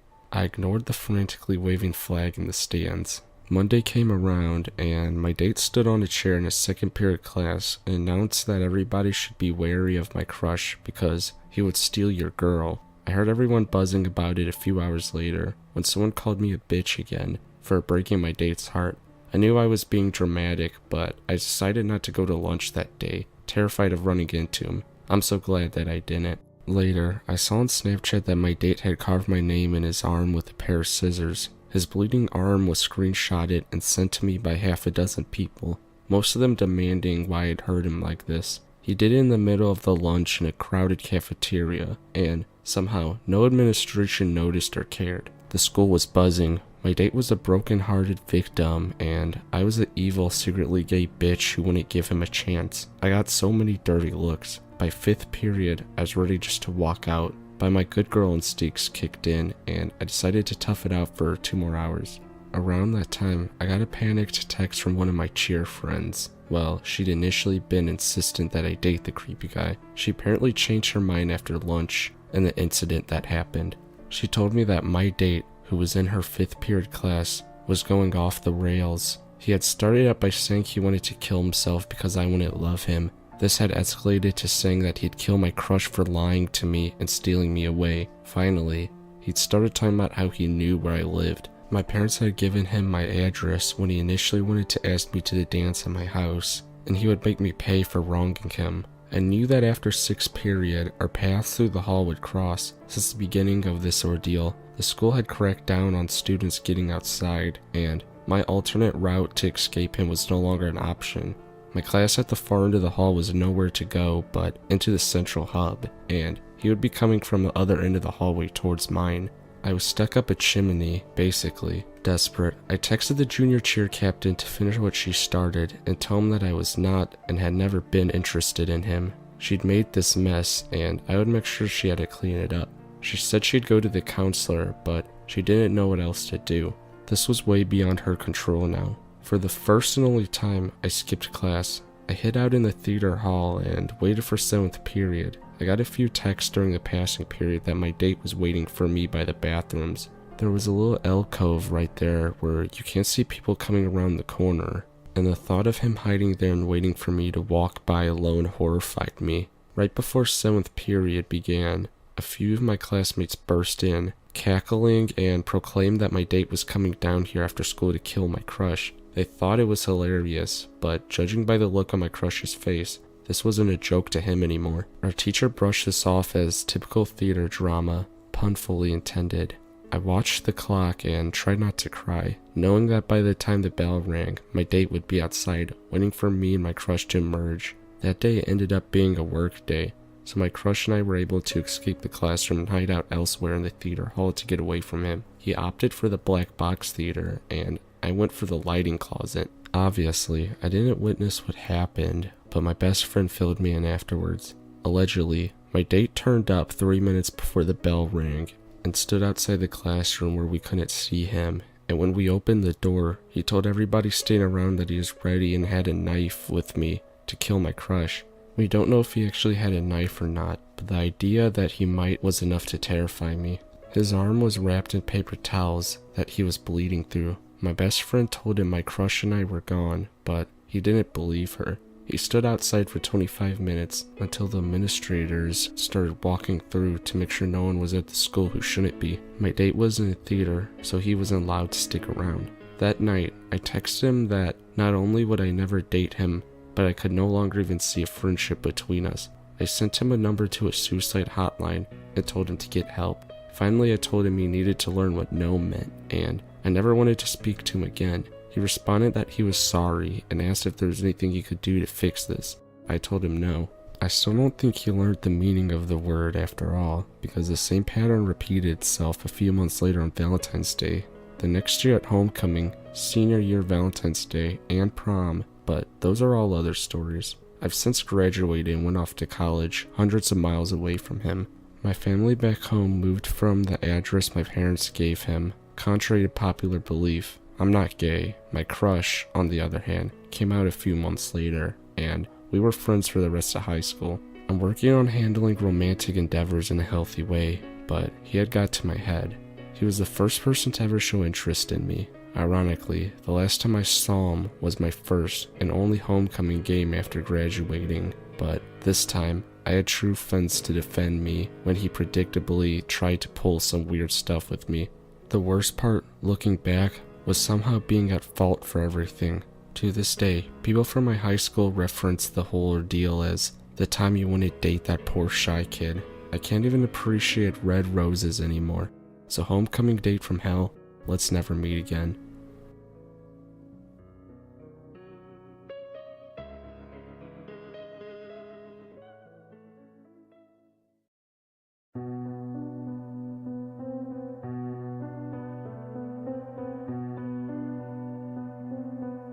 I was sent to Korea for my university a few years ago. They told me for my major, I had to go somewhere in Asia. My friend had really talked up Korea for me. I knew nothing about it, but I decided what the hell, and I embarked on a semester-long trip. I had only had one serious boyfriend in my life, who I had broken up with a few months prior to this.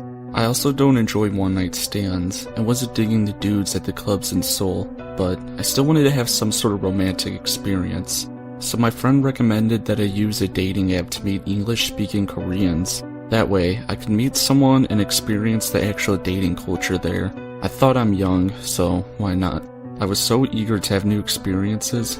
Maybe it sounds dumb trying to date in a foreign country, but it worked out for me eventually. Just not on the first date. I met him on a dating app after being in Seoul about 3 weeks. Let's call him Tim. I didn't know the culture or the city very well, and was a bit naive about everything.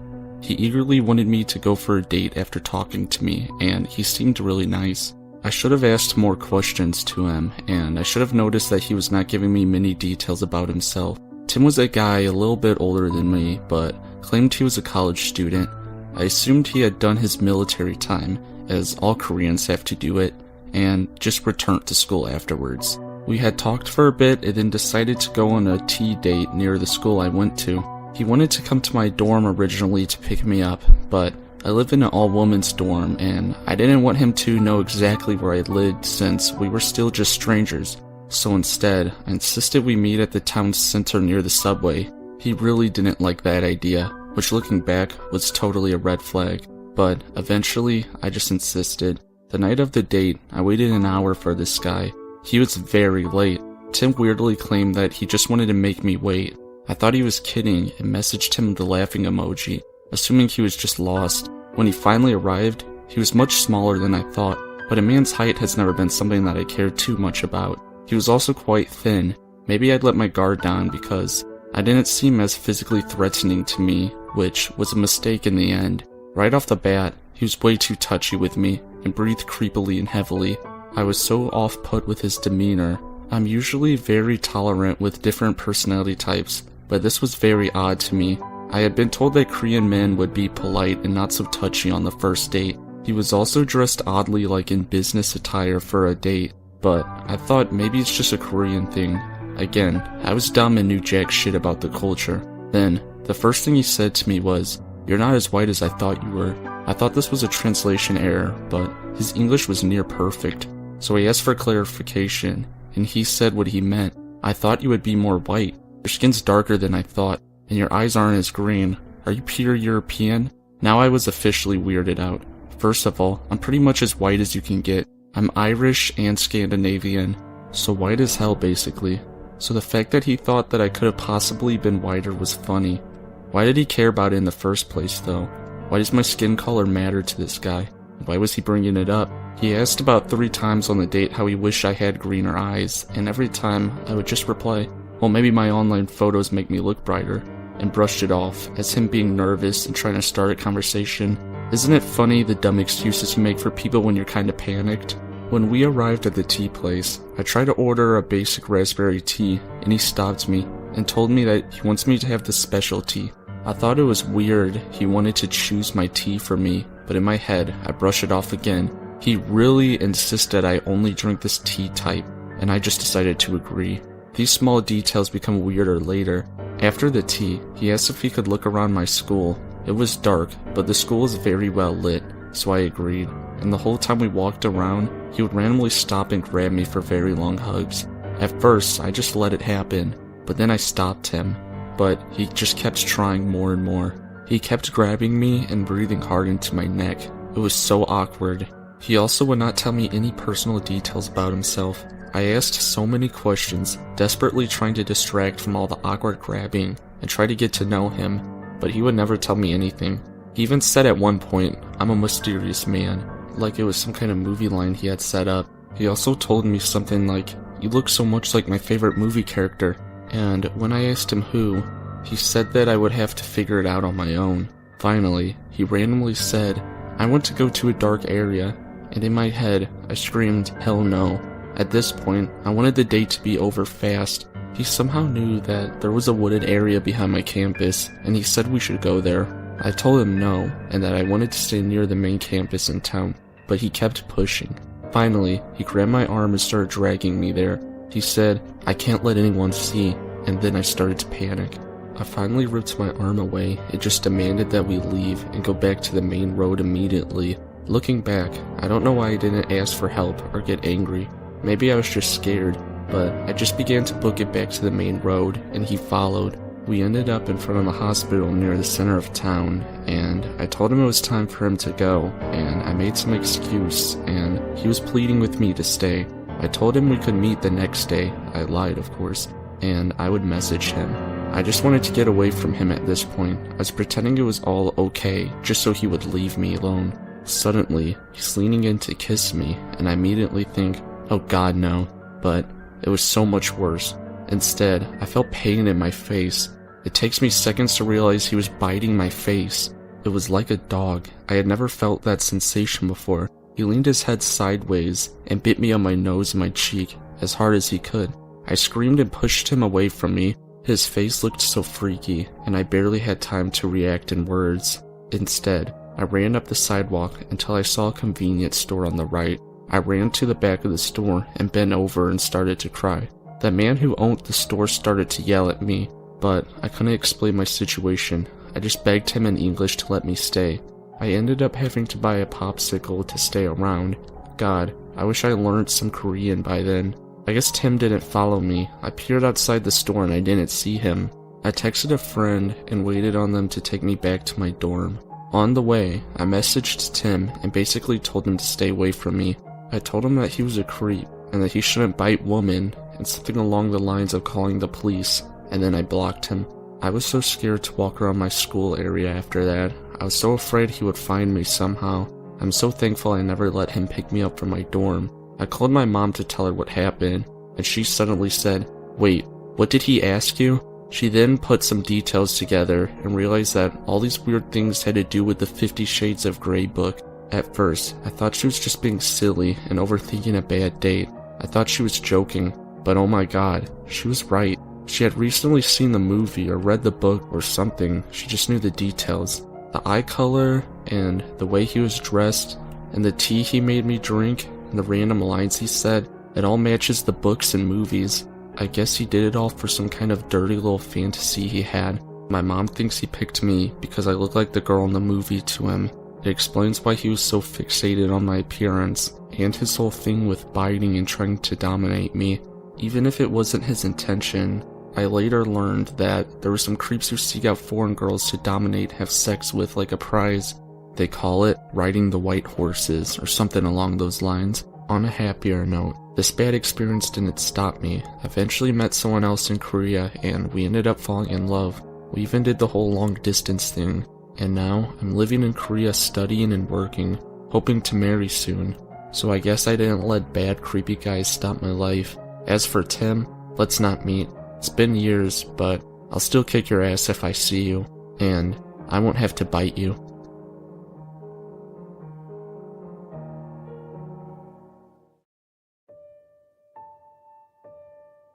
During my freshman year of university, about 4 years ago, I was quite tired and lonely, because I didn't really make any friends, and my 2 majors were pretty overwhelming.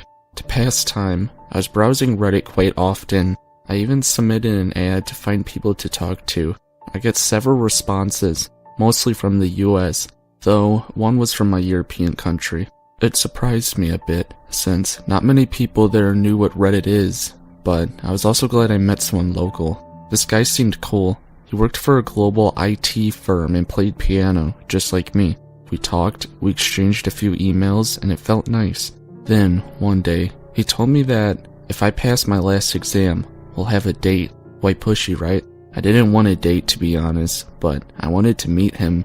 So, when I left the exam hall, I was sitting on the train home. I recalled his offer. He said he'd been in my hometown that day. First, I got home and tried to dress properly. I out of nowhere suddenly started to feel weak. I had a huge heartache, and I had to rest for a moment. I called the guy and told him I'd be a bit late. Then he said something like, "But don't think that'll be a date." Well, he didn't say it, he rather screamed it. Okay. I promised I'd be there, so I arrived to the place and I saw him eating dinner, alone. I sat next to him and he didn't even bother to ask me what I wanted. He was cold, just like this February day. Ironic, and not nice at all. He simply said that I ruined his day by only being 30 minutes late, and that there was no future for us. Then I realized how snobbish he was. Though being a relatively nice person, I tried to make the evening better. I asked him if he wanted to go to the cinema, museum, church, whatever. He just said no. He only wanted to go to the train station. Remote train station, that is, not the main one. We started to walk towards the station. It was dark, wintry, and our path wasn't lit up at all. My high heels were covered in mud, and I didn't really like it. We didn't talk at all, because we were fed up with each other. So when we reached the station, I was relieved. I said goodbye, and then he kissed me on my forehead. What the hell? Then I felt a bit better. A bit. Because I had to get to the bus station on the other side of town. I had to take the same road we walked, and it gave me chills. I was walking for a while, when I heard a voice behind me. "Hey, miss!" I turned around, and I saw 3 guys wearing hoodies. I started to walk faster, and I didn't even answer. "Hey, miss, you lost something," I heard again. But I didn't turn this time. I didn't lose anything. No way. "Miss, wait," I heard again, and I sprinted shouting, "No!" I agreed it was strange and difficult. High heels are not racing shoes by any means. They started to run after me. You don't even know how scared I was. At least I was close to a better well-lit area. I saw the tram station and an older woman standing there. I rushed there and approached her. Then I saw these 3 men standing on the other side of the road. I knew they were waiting for me. I called my friend who lived nearby. He said he was at the dorms, but he'd get there ASAP. I was shaking, being watched by these 3 guys. I realized one was holding something glowing in the dark. What was it? Was it a knife? I don't think I want to know. My friend arrived, and he was quite a big man. He tried to chase the 3 guys, but they disappeared into the dark. He took me to the other train station building. We were sitting there for a while. I was trembling and crying, and he was holding my hand all the time. He gave me money for a cab, and I went home. My parents weren't happy about this. They said it was my fault. Was it really? I hope I'll never meet these men again, and you, my date, well, I don't want to ruin your day again, I guess.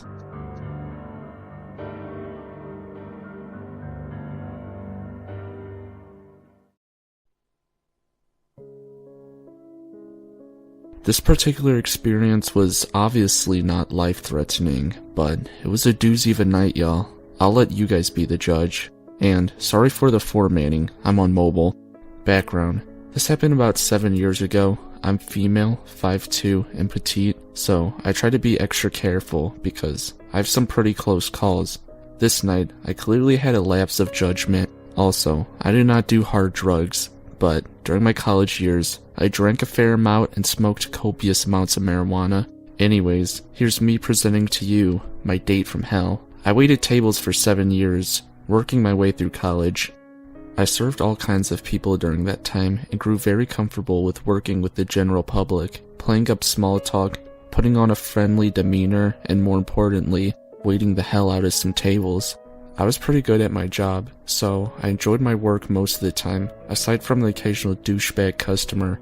My restaurant was right off the highway, next to several large hotels. Most ran between $90 and $150 a night. Not the worst, not the best. I'd often get tables from people who were staying at these hotels, who would walk over for a meal more than one night in a row if they were staying longer than one day. This is how I met Bob. Bob came in on a busy night, sat quietly by himself, and required minimal effort. He ordered only cobbler and coffee, which he ate quickly. I sent him on his way, to-go coffee in hand, with minimal talk at all. I noticed he smiled at me. Eyes lingered a bit longer than normal, and immediately knew he was just interested in me. Most women know the look. Despite this, he left without saying anything else, and I thought that was the end of it. He also gave me a fat tip. Since he had a small order, he had left me almost 90% gratuity, so hell yeah. The next night at work, he's back. He requested my section this time. Again orders modestly. No actual meal. Leaves a great tip, but barely says more than a few words. Barely any more than it takes to place his order. Cool. Minimal effort, maximum reward. I dig it. We repeat this 3 nights in a row until he finally at the end of night 3 opens up to me and tells me a bit about himself. He is staying at the hotel next door for his job, working on cell phone towers and telephone poles. He will be in the area for several months. He shows me pictures on his phone of him in gear at the top of very high towers, and this story seems to check out. He wraps all this info up by asking for my phone number. I find him relatively attractive, not crazy good looking, but he had a good smile. He was barrel-chested, a big dude with curly hair that was shaggy but nice. The kinds of curls women would pay big money for, I thought. I was a bit lonely at the time, and he seemed normal, so I agreed to give him my number. Over the next few days, we made small talk, but nothing substantial. Looking back, aside from his employment, I learned almost nothing about Bob during this conversation period. Nothing that sticks with me anyways. It was all meaningless small talk via text. Finally, I agreed to grab a drink with him on the 4th of July weekend, and having no prior plans for the holiday, I was excited to have something to do. Usually, I would have insisted I meet him somewhere public to protect myself, but I had been interacting with him for over a week, so my guard was dropping. Stupid, right? He suggests we smoke prior to hitting the bar. I like this idea, and not wanting to go to his hotel room for obvious reasons, I reluctantly agree my place would probably be best since it's closer to downtown anyway. I give him my apartment information, my 1-bedroom apartment where I live alone. This is stupid of me. The night arrives and he's punctual. Both of us have some weed. We are very well supplied. It's important to mention, I'm also a very experienced smoker and have lots of different methods to choose from. Pipes, steamrollers, papers, blunt wraps, etc. I ask what he preferred, and he says, bong. Of course, the one thing I don't have. Mine had recently broken. I tell him so, and suggest a blunt or a bowl, but he insists he wants a bong rip. I tell him I don't know where he would get a bong this late. He insists he knows where, and we must have a bong rip. So I allow him to ferry me into a shadier gas station in the area to purchase not only a large glass bong, but also a grinder and a lighter, even though I had this stuff well supplied at home. We return, he gets his bong rip. I find the whole thing odd, but brush it off and enjoy my buzz. Bob has me roll a joint after several bong hits. I finish and go to light up, and he stops me. Let's smoke that on the way to the bar, he says. I live less than a 10-minute drive from the bars and tell him so. I also tell him it's a holiday weekend, so cops will be on full force and that I should probably just play it safe. He steamrolls my objections and insists that we will be fine and I'm worrying for nothing. I tell him I'm not comfortable with it and he just repeats himself. Red flag. Apparently, I have no choice in the matter, so we leave and head off to the bars, joint a burnin'. We arrive safely. Bob parks in a very obvious pay-to-park lot. These lots are heavily patrolled by 2 companies, but are usually staffed by an automatic machine where you can pay. However, since this was a holiday weekend, there was an actual person attendant as well. Bob parks, and we begin to walk towards the bar, making no move toward the machine to pay. I warn him this is a heavily towed lot, but he once again steamrolls over my warning and tells me it'll be fine. FYI, I knew this would not be fine. He would 100% get towed if he didn't pay before we went inside. The parking attendant comes jogging over to us, trying to get our attention, as I try unsuccessfully to convince him paying is not optional, but he never stops walking. Finally, the attendant nears enough towards us in our direction to say, "Hey man, you gotta pay to park or you'll get towed," without an ounce of humor in his voice. Cold, chilling, and completely unlike anything I'd heard come out his mouth all night. He replied just loudly enough to be heard by the man, "If I get towed, I'll fucking stab you." What the fuck? My legs almost gave out in shock. My brain clicks that I may be in danger. The parking attendant mutters something about towing and walks off. I decided then and there that he is definitely not my ride anymore. All bets are off because he just threatened to stab the parking attendant. I needed to ditch him, somehow safely. I take a step back, putting distance between us, but I keep pace with him as we walk towards the bar. I tell him, "What the fuck was that? You know you're definitely getting towed now that you threatened the guy." He just says, "I was joking," and I reply with, "You didn't say it like it was a joke," and he definitely didn't laugh. Bob was just like, "It wasn't serious." I let him know I didn't like his behavior. Now in an increasingly crowded area, the witnesses made me bolder. I developed a plan in my head, hoping I could discreetly phone a cab from the ladies' room and run for it, using the crowd as cover. But now he knew where I lived. No fixing that. But hopefully his car being towed would slow him down a bit. Bob just continued to insist that it had been all one hilarious joke as we entered bar number 1, that I totally misunderstood it, that I just couldn't take a joke. I knew better. His voice had been deadly serious and ice cold. My instincts told me that he was serious about his threat. I continued planning my escape in my head while he testifies in innocence. I needed to bide time till the right moment, so I waited uncomfortably and suddenly aware of how he'd been acting erratically all night and that I was just now noticing. I feel my gut twist inside me. I was scared now, and I felt like an idiot for brushing off the warning signs earlier. He clearly wasn't balanced, but if he'd want to kill me, you'd think he already done it now, right? In the safety of my 1-bedroom apartment, I hung my hopes high on this thought. We enter bar number 1, and it's obvious I'm miffed by the encounter in the parking lot. He never did pay, and Bob seems annoyed by this. Bob puts a card down on the bar and starts a tab. We order drinks. I take mine directly from the bartender and watch it like it's my fucking job. Bob fiddles with his phone when suddenly he grunts in annoyance. Its battery had died. In BD, right? No. He proceeds to tell me that he was in the middle of transferring money between his accounts when his phone died. That he was putting money on the card that the bartender was holding for a tab, but since his battery died before he finished, there was no money on that card. I immediately offered to pay for the drinks. He could take back his card. I'd pay cash. Already, I just wanted the night to be over. Bob says, there's an ATM in bar number 2, right across the street. I can get cash there. I don't want you to pay. We can go to bar number 2 really quickly. We don't even close out this tab. We will just come back and pay for it. I've been inside bar number 2 many times. I'm very more comfortable there in bar 1. I'm even friends with one of the bar backs, so I'm hoping perhaps he can help me escape my nightmare date as gracefully as possible with minimal risk. I send a silent prayer that he's working tonight, and I agree wholeheartedly to just dip right out of there. Tab unpaid, debit card left behind. He's coming back to pay it anyways, right? So we get to bar number 2. The ladies' room is right next to the ATM, and as he's using it, I never actually saw if he successfully got cash or not. I excuse myself and slip into the ladies' room.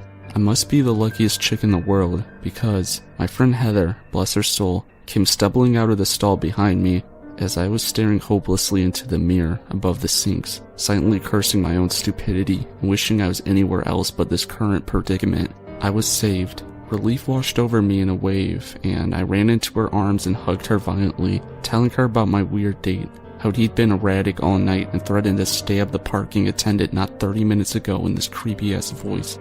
And most importantly, how I didn't want him to drive me home anymore, how I just wanted to get away, but I needed a ride.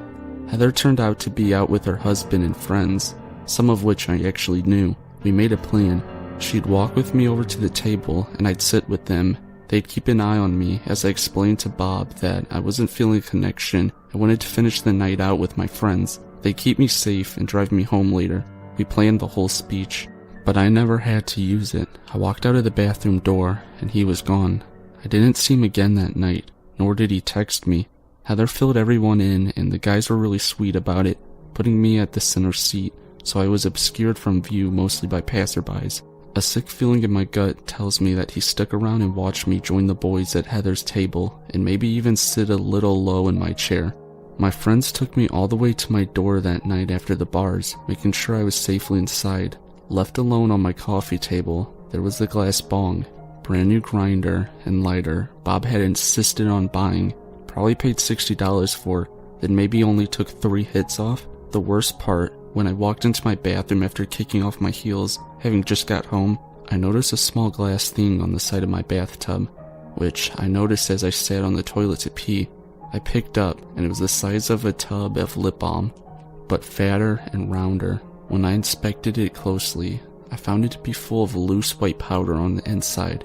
It seemed to be contained on one side, while the other half was empty and had a hole on top. I determined it closely. I was pretty sure it was coke, but I'd never seen anything like it in a glass contraption before. Realizing Bob had used my bathroom and it had to be his, I freaked out, thinking that he would surely come back for his drugs if he left them behind on accident. He never did though, and out of paranoia, I tucked the thing deep into my closet, afraid if he did return for it, I better have it. After a month though, I just tossed it. The whole thing just baffled me. If he was short on money, why would he insist on making a special trip to buy something that he didn't really need? Had he ever returned to pay the tab? Did he leave me stranded because I was obviously turned off by his threat? Did he get embarrassed and just leave?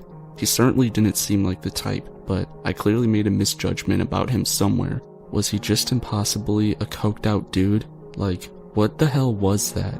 I'd love to hear your thoughts on this because it's baffled me for years. Bob went radio silent for a month.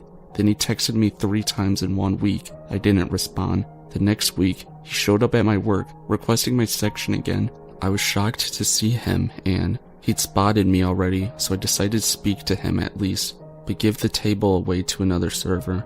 He acted as if nothing had ever happened. Asked me why I didn't respond to his text. I told him I was busy. He said he'd like to hang out again. I said I didn't think so. He asked, why not? I replied with, he left me a bar too. He said, that's not exactly what happened. Me, regardless, you were my ride. You know that. You didn't try texting or calling me. You've got my number. You were gone when I came out the bathroom, but luckily, I found some friends, so it didn't matter. I'd walked away at that point and let someone else get him his cobbler. He didn't try to argue against my statement that he'd left me stranded at the bar, at the very least, nor did he mention the cocaine he left in my bathroom. Bob continued to text me occasionally over the next 3 years, every 3 to 6 months. A one-word text came through, hey, testing the waters, I guess. I never answered. I keep his number saved in my phone so I don't accidentally answer a text to this very day, just in case, should he ever try again. So Bob, let's never meet again, you freaking coked out weirdo.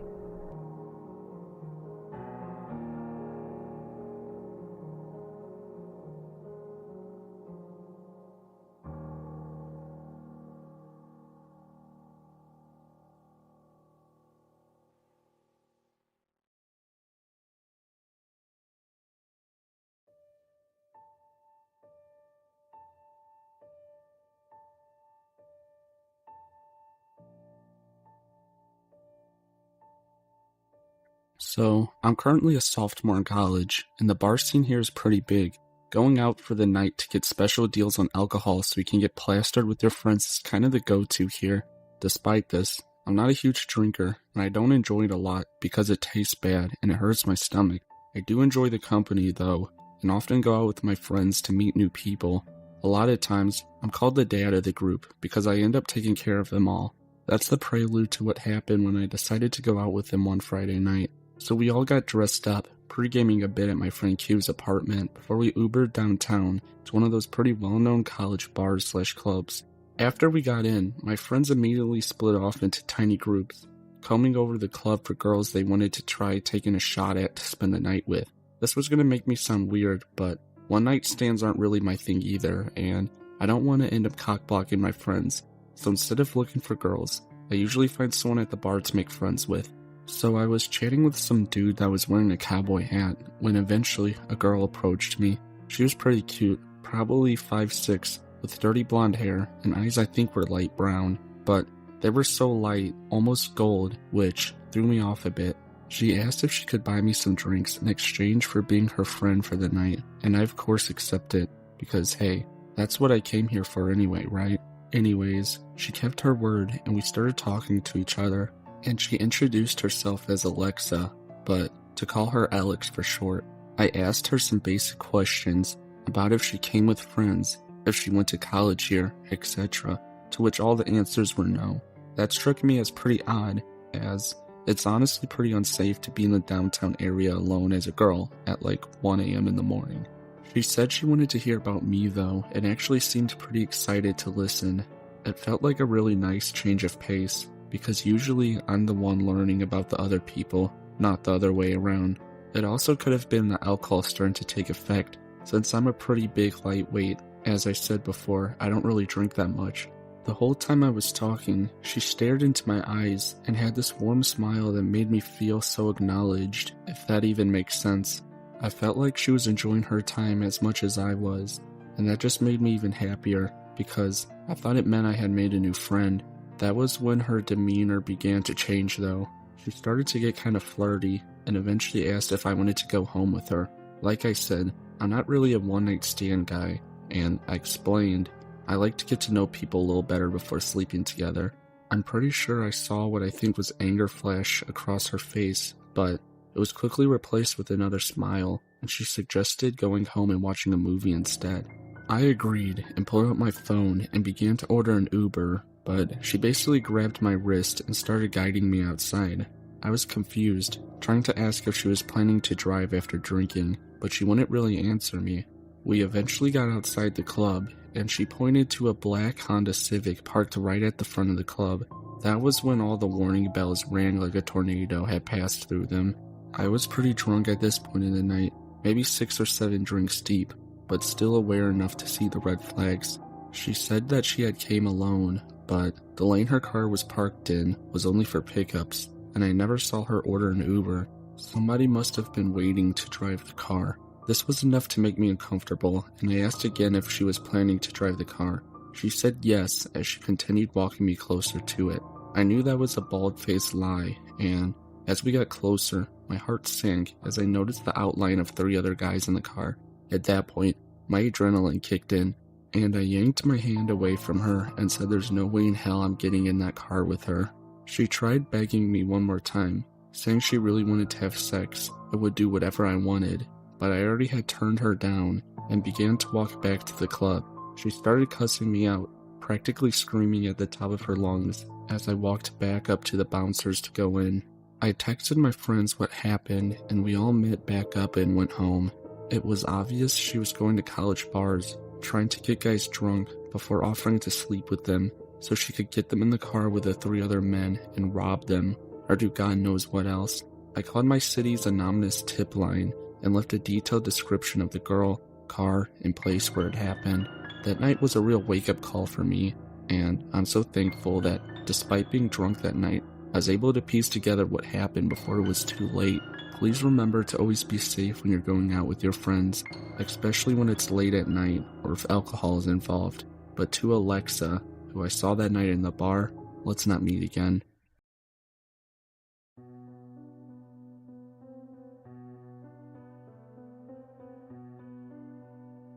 Last year, I was on vacation in southern Europe with a large group of friends. We had been there for a while and always took an Uber from our rented house to the city, which had very nice bars and clubs. The thing with Uber is, it allows very cheap and flexible transportation, but it also opened up the door to a lot of creeps. I've had Uber drivers who were super cool, but also had extremely drugged up road ragers who drive like maniacs and think they're impressive. And it's always the worst when, once an attractive woman sits in the car, it feels like a lot of total creeps think, now that I have her here in this situation where she can't flee, she's forced to talk to me and be nice to me. For that reason specifically, the guys of our group always use their phone to call an Uber, so no creep picks up the ride specifically because a female name popped up. Some of my friends even use male fake names because of that, but the guy we had this day was the worst. It was a late evening, and an Uber picks us up and drives me, 27 male, my friend, 27 male, my 2 other friends that are 25 and 24 female, to the desired old town where we were planning to go drinking and clubbing all night. While this driver was driving, he constantly looks at the 2 women in the back seat via the mirror. They only told me this afterwards.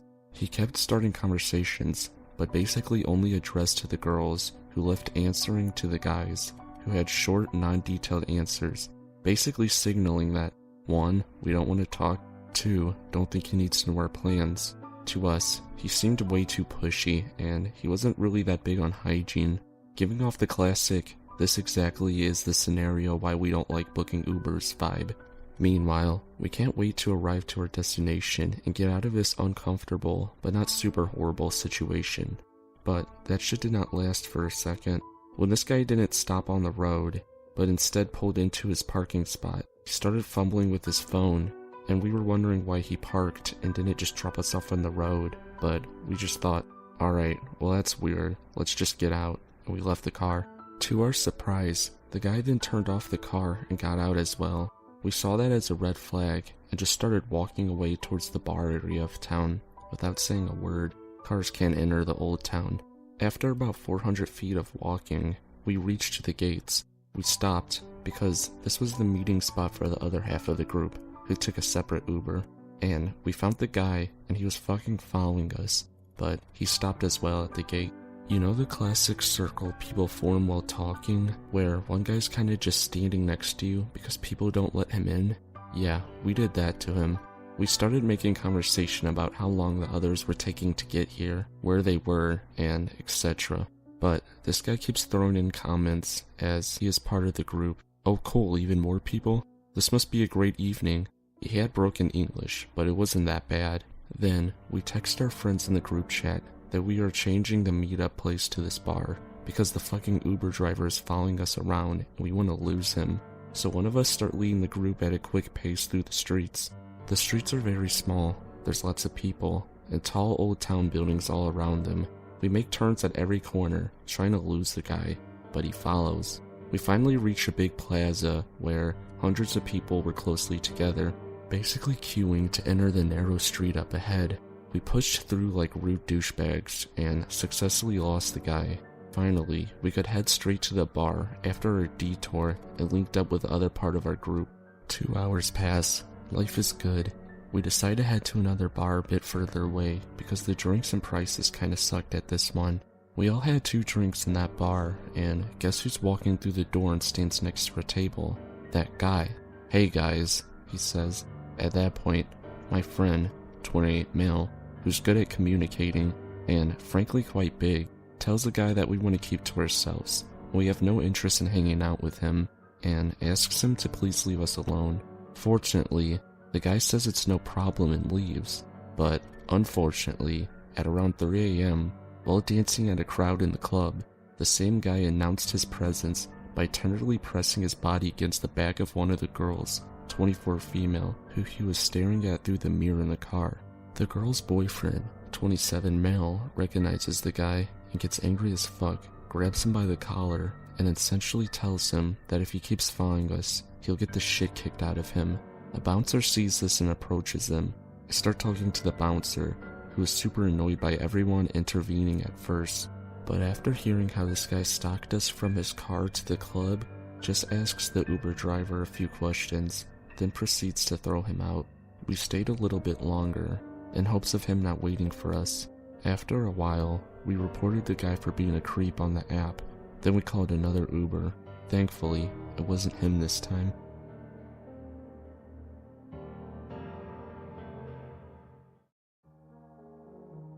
So, this story isn't as exciting as the others on here, but I'm genuinely curious to see what you guys think this girl was planning.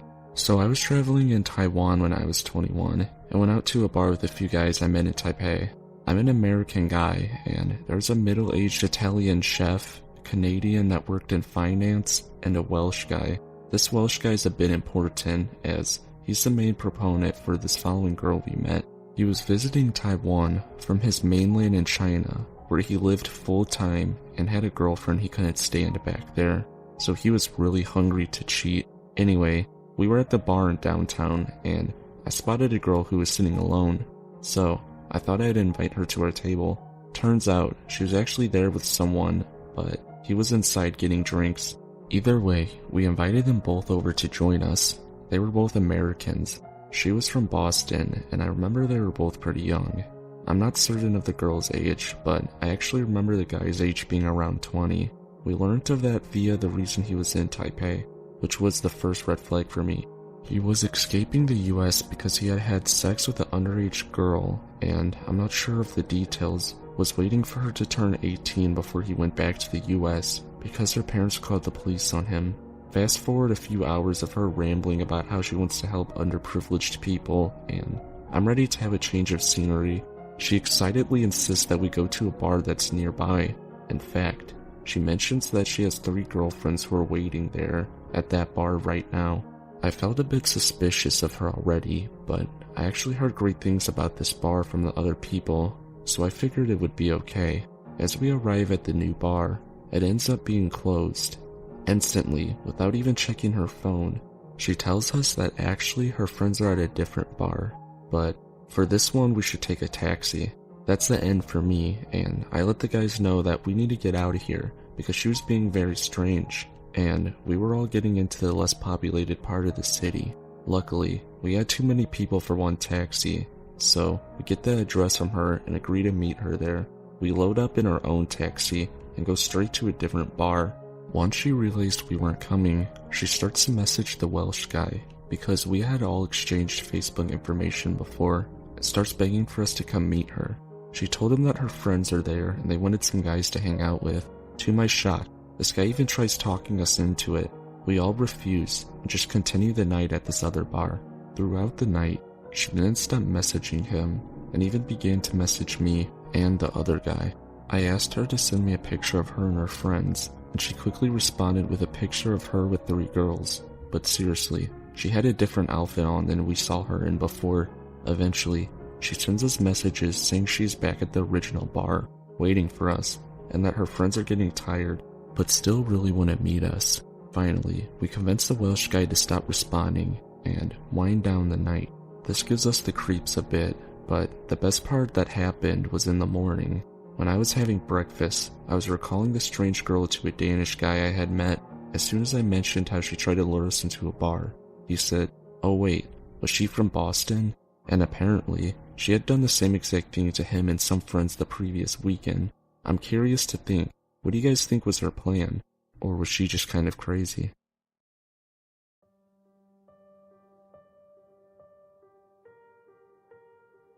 This was back in 2013, when I was living in New York City as a 23-year-old.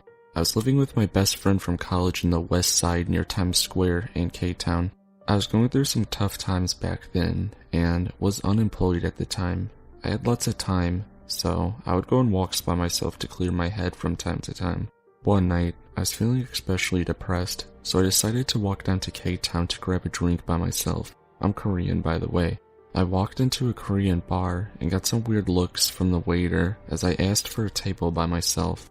After ordering a couple of soju bottles, I was feeling pretty drunk and decided to walk back home. However, as I was exiting out the bar, this Korean guy followed me. He looked normal, just like a nice Korean guy, I guess. He told me he saw me drinking at the bar by myself and that he would love to walk me home and make sure I get home safe.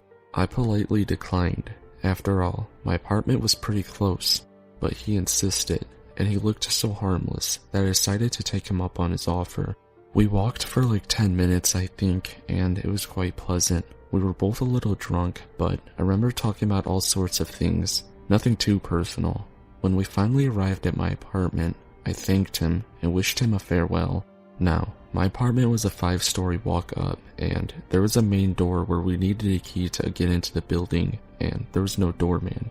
I didn't think much of it. I just inserted my key to open the door and went in. The door takes a while to close shut, and it was my mistake for not checking before I went up the stairs.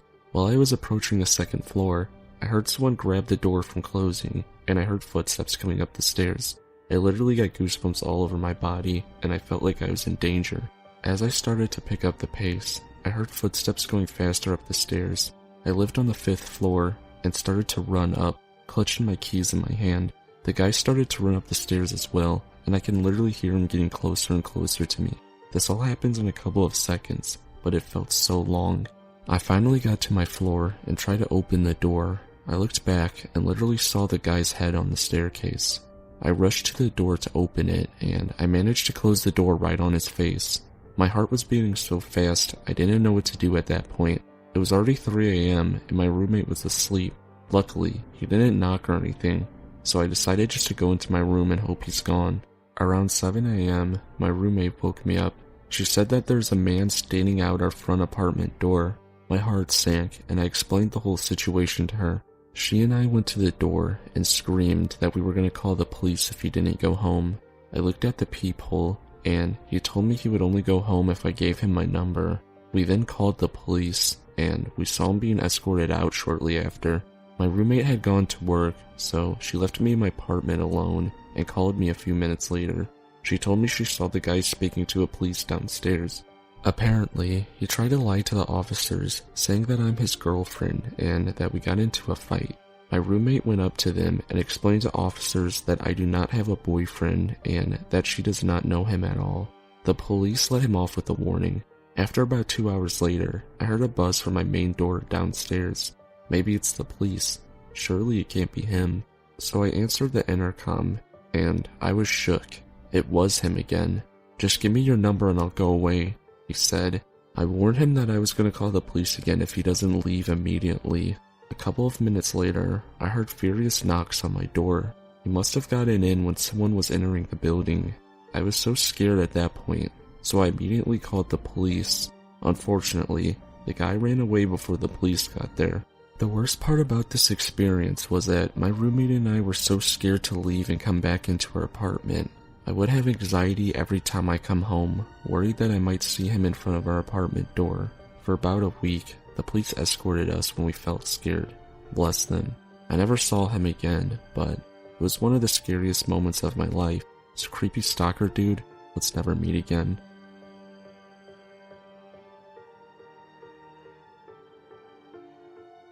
Hey guys, Dr. Midnight here. My real name's Ethan, but I'm kinda going out of script here. I just want to announce the official subreddit I've made for the YouTube channel. If you've seen my community post, you guys saw that I'm trying to make a subscriber story video. I'm making this little outro just to inform you guys that if you have a story that you guys would like to see on the channel, please upload it to the subreddit. I have a link in the description. Thank you guys for making it to the end of the video again.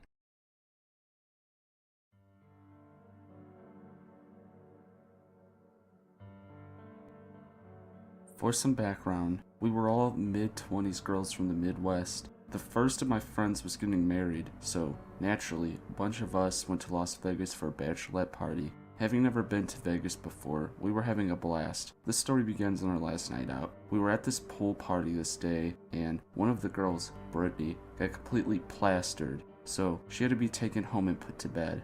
So we didn't make it out that night. We actually had 2 rooms on 2 different floors. One was on like the 16th floor and the other was on the 6th. She stayed in the room on the 6th floor.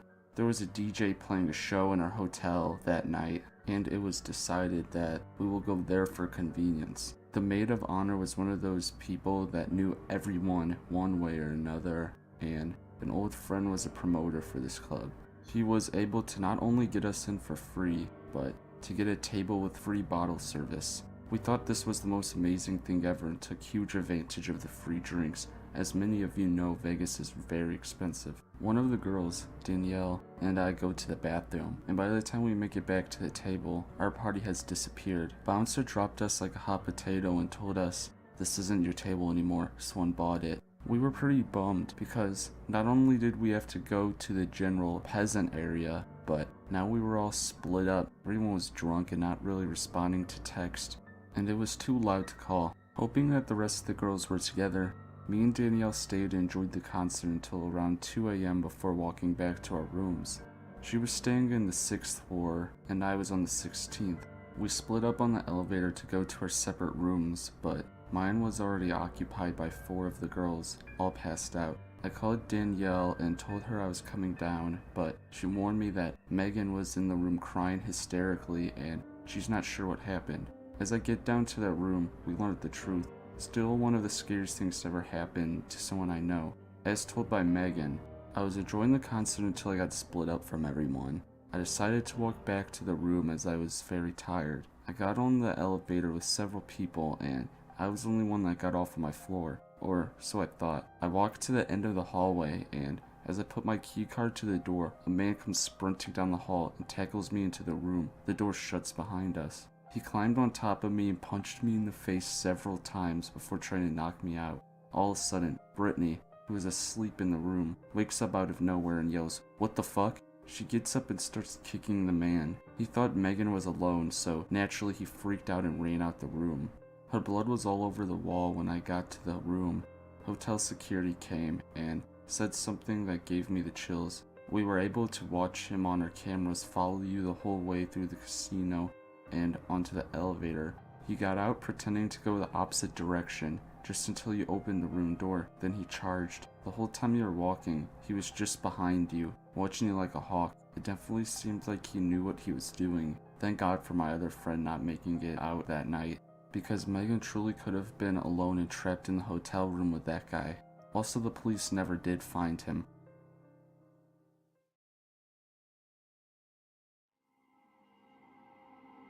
Hi Reddit. I really didn't want to give you guys the usual speech of how I'm a long-time lurker but first-time poster, but unfortunately, it's the truth. I originally posted this a couple of days ago on a throwaway account because they don't let you use accounts you don't have any activity on anymore because it could be a spam. So, I'm posting this on a friend's old account because I joined Reddit like a month ago and don't want to post on my normal account as I have told so many people this story. Anyway, enjoy the story.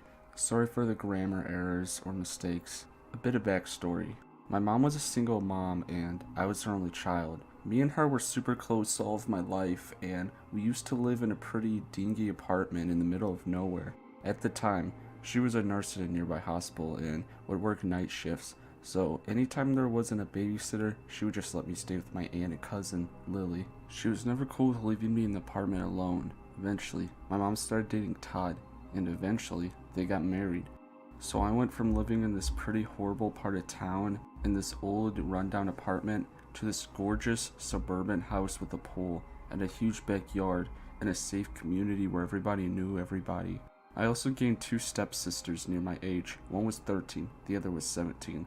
I have to say, I was living a life.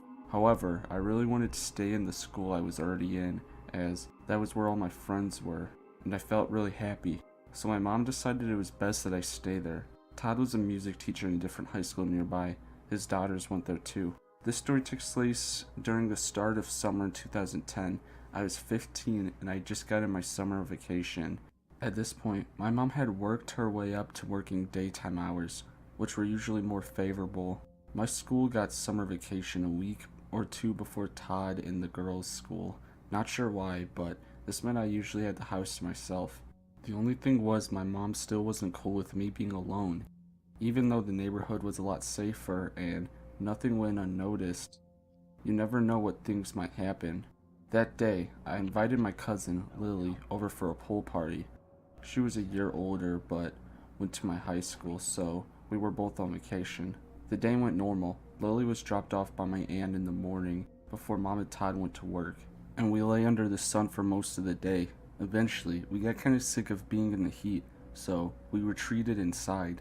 The way the house is laid out is the usual suburban home layout, except Todd had a built-in sunroom with large windows on the side of the house. The sunroom had a glass door to the pool, and on the opposite wall, a glass door to the patio to the side of my house. Shrubbery and a large bush covered the sunroom from being seen in the front door. However, you could clearly see who was at the front door if you were inside the sunroom. If you guys want a diagram, I will draw one. It probably sounds super confusing. Lily and I sat in the sunroom for a while, talking, when a car pulls up into the driveway.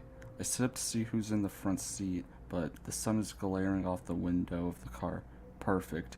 Anxiety sets in from my mom's continuous nagging about stranger danger, and I immediately grab my phone.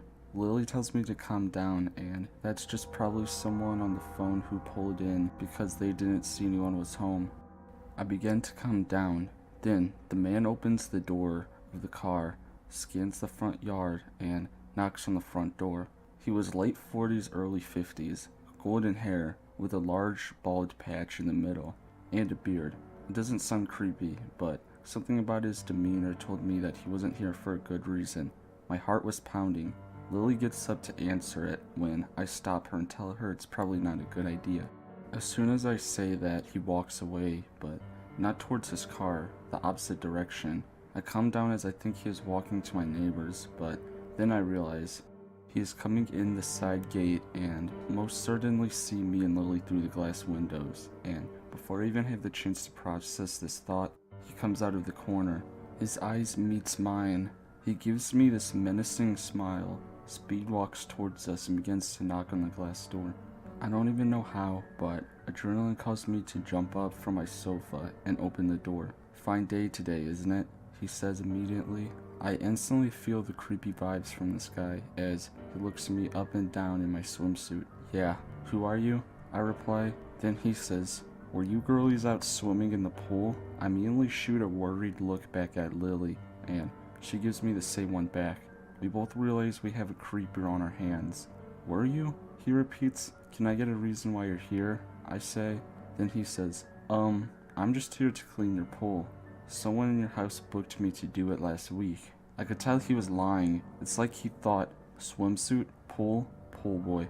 As terrified as I was, I could still figure out he was lying through his teeth. Also, he didn't say who. Surely, he could give me a name. This dialogue of me asking him questions about the booking and him giving very vague responses goes on for a good minute. I know the pool boy. He lives a few houses down. He was like 20, not about 50, and he just did it and left a bill in the mailbox. No knocking, no talking, and definitely no creeping. He takes a step closer. "Can I come in?" Why would a pool boy want to come into the house? My face goes pale. I see he slowly gets closer, almost as if he was ready to pounce. "I'm sorry, I think you have the wrong house." I slam the door, turn the lock, grab my phone, and we run out of my room, with Lily sprinting out too. We hide in my closet, and I hear him shouting at us to let him in.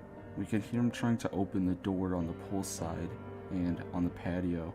I call my mom, sobbing, knowing she gets off work in an hour, and tell her what's going on. However, my mom being my mom, the nervous wreck she is, bombed it out of work and got home in 25 minutes. Her work was an hour away. When she got back, she found us curled up in my closet, sobbing. She went to our neighbor's house, and apparently the guy had been around the whole neighborhood trying to gain access to houses. If there was kids, they'd say someone in the household had called asking to clean their pool. If they were adults, he would ask if they had a booking. They'd say no, and he said he got the wrong house.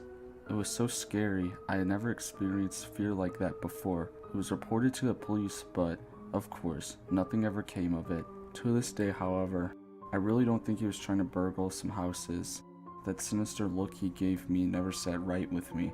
I live in a different state now and only come home for family events. Whenever I'm home, if I'm left in the house alone, I can't bring myself to stay in the sunroom. I feel really unsafe, like someone's watching me. So creepy fake pool boy, let's not meet. P.S. Thanks for scarring me for life.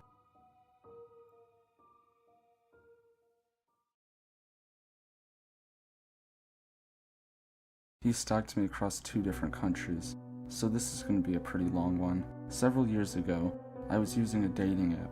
It was all fun and games. Sometimes I met up with people for hookups, sometimes I didn't. And most of the time, I didn't even reply to those who only sent certain types of pictures unsolicited. One day, this guy shot me a message on there. He was 4 years younger than me, meaning he was 18 at the time and I was 22. I didn't really consider him my type, but at the same time, I also didn't think it would hurt to get to know him. I mean, looks are just looks, and there has been plenty of times where I fell for a guy not for looks, but for the way he acted and his personality. So maybe that could have been the case too. I just came out of a pretty toxic relationship that involves lots of cheating and trust issues and insecurities, so I wasn't really looking for a new relationship, but it did feel good to get positive attention from guys. We started texting back and forth, nothing out of the ordinary, but I realized pretty soon that the part of his personality he let me experience was a lot more than just, "I'm horny, let's fuck." And look, no slut shaming, because I wasn't that opposed to it. As I said, I just had a nasty breakup and was looking for some fun. He asked me on a date and I said yes. We exchanged numbers, agreed on a date, time, and place, and then we went back to our normal lives for now. I had a lot going on at the time. It was only a few months until I had moved to a different place, so I already started planning for all that. And not just that, but a friend of mine invited me to come with him on a trip to Amsterdam, which obviously had to be prepared as well, since the trip was scheduled 2 weeks before I was supposed to move. Therefore, it comes to no one's surprise that I kind of forget about the guy until the day we were supposed to meet up. He texted me a few hours earlier if we were still clear. After I scolded myself for forgetting, I told him that we were meeting as planned, even though that would throw my schedule off a little. So I got ready for the date, and I kid you not even an hour before we were supposed to meet, he canceled. I mean, not too big of a deal. It happens that he can't make it, so we schedule another day. which he proceeded to cancel as well. Cancellation after cancellation, week after week, 7 different dates. Each time it allegedly was a sick relative or pet, so clearly, I took that he didn't really want to meet me anymore, which would be fine. I'm not everyone's type either, but he could have at least had the decency not to lead me on then. So I told him off about his shitty behavior and blocked him. Maybe that was a little bit of an overreaction, but I just didn't want to waste my time with a guy that seemingly always found excuses to meet me, when I could focus on either the moving process or the vacation process, or with another guy who has actual interest. But then, he messaged me on the dating app. How dare I block him? He wanted to meet me, but I was just an unappreciative bitch. Obviously, after that I blocked him on the app as well. I thought that I had heard the last of him, so I went on with my days. It was going to be a good summer. I already started forgetting him after a few weeks. And then another account messaged me, fake pictures and all, but it didn't take long for me to figure out it was him. He basically admitted it in the first place. So, another blocked account, another block, day after day. I thought, what was even going on? He didn't want to meet me first, and now he creates new accounts on the daily to contact me. What the hell? So I just had enough and wanted to tell him off again. When he started to apologize for his behavior, that he was in the wrong and that he was still willing to meet me if I was willing to meet him still. Trust me, I really wanted to hook up, but in my mind, if I just met him and be just very bad at sex or something, he'd just never contact me again or something. Stupid, but hey, it was worth a try. So we scheduled a meeting before I was supposed to leave for the trip to Amsterdam, which I stupidly told him about, and since I didn't have a car, he offered to come to my place. Now, I would never ever give a stranger from the internet my address, but back then, I did. I mean, he couldn't possibly be a creep, right? So we met, he came into my house, we sat down on my bed, exchanged basic pleasantries, and then he stopped talking altogether. He didn't even look at me. Just to be safe, I wasn't a catfish. I looked exactly like I did in all my photos, and neither was he. Only when I asked him something, he would reply with very few words, until I asked him directly about if we'd hook up or not. Then he suddenly started kissing, and, well, I don't have to go into detail. So, when he finished, he sat next to me staring at the wall, not saying a word.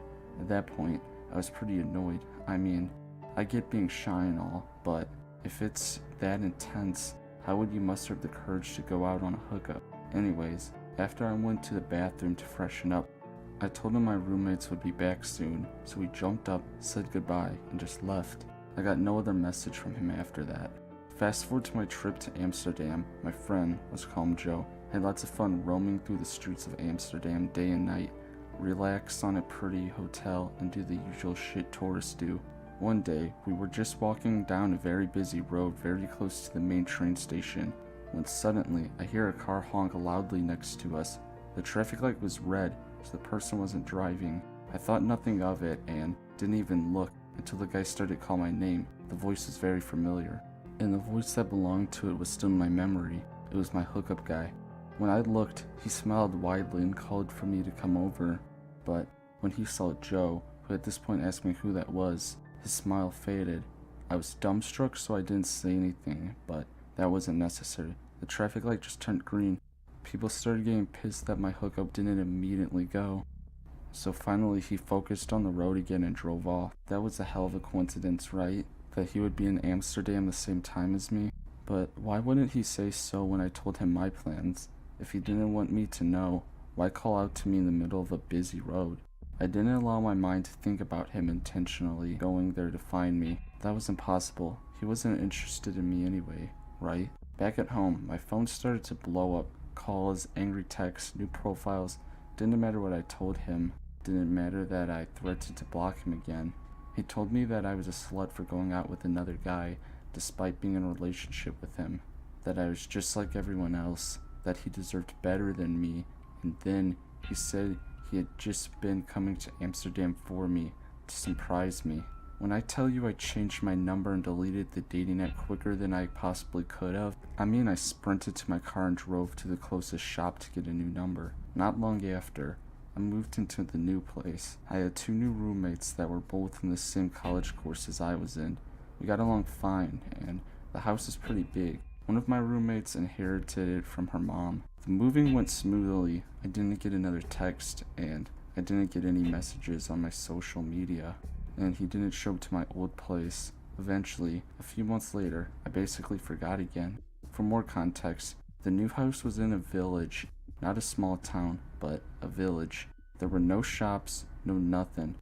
Shopping we'd have to do in the next town that was approximately 4 miles away. My room was on the ground floor.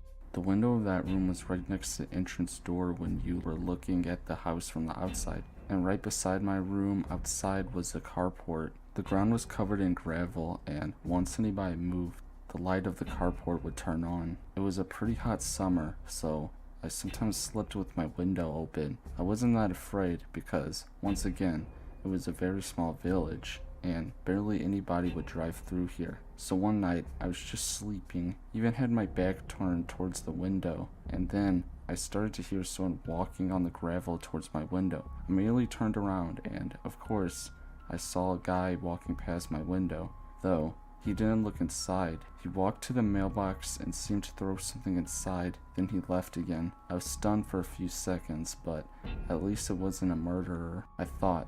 So as soon as I could move, I closed the window and kept it closed each night from that point onward. This actually happened a few nights, that someone would walk to our mailbox in the middle of the night, but nothing was ever inside, at least that I knew of. It was weird, but maybe one of my roommates were receiving something personal that they just didn't want to share. Cut to a few nights later, I was minding my own business when I suddenly heard some gravel again. My roommates had just gone to bed half an hour ago, and I didn't hear anyone leave, so I thought it was just the mailbox guy. But this time, he didn't walk to the mailbox. He just walked to the carport. I know that because the light turned on. Immediately, I texted my roommates about the guy on her carport. One of my roommates, Sarah, who had her room across the hallway from mine, well, Mary, the other roommate, had hers upstairs, texted back into our group chat we had made.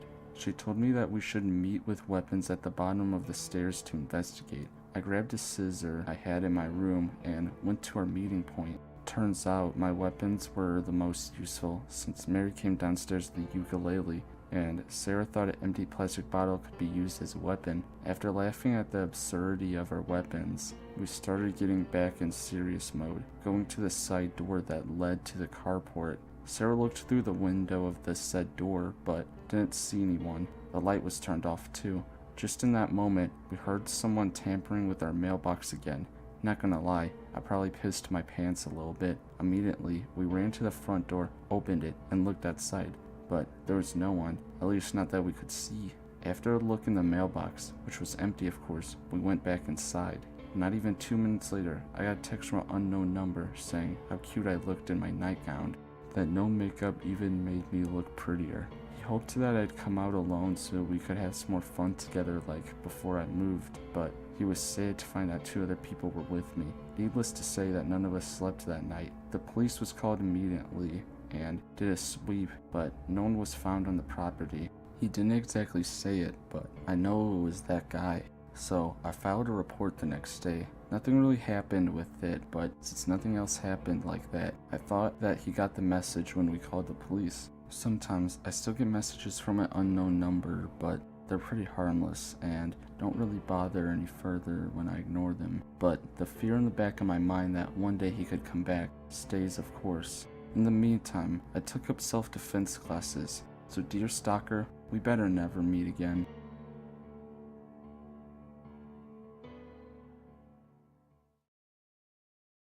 This is my first post here. This experience still gives me chills to this day. I actually have a few other camp encounters that I can share if anyone is interested, mainly occurring along the AT with campers. North GA is a mighty interesting place. A few years ago I worked at a Jewish summer camp in North Georgia. As many of you might know, Georgia is a fairly conservative state as well as being predominantly Christian. There are small Jewish communities and a few summer camps. I'd say this camp is more culturally Jewish than it was religious. There were no religious requirements nor religion-specific focus. Rather, it was a place for kids who were often in the minority to come to a camp that allowed them to meet some other kids like them. Staff came from all over, We had many Australians, lots of Brits, and a few Israels, and people from various areas of the USA.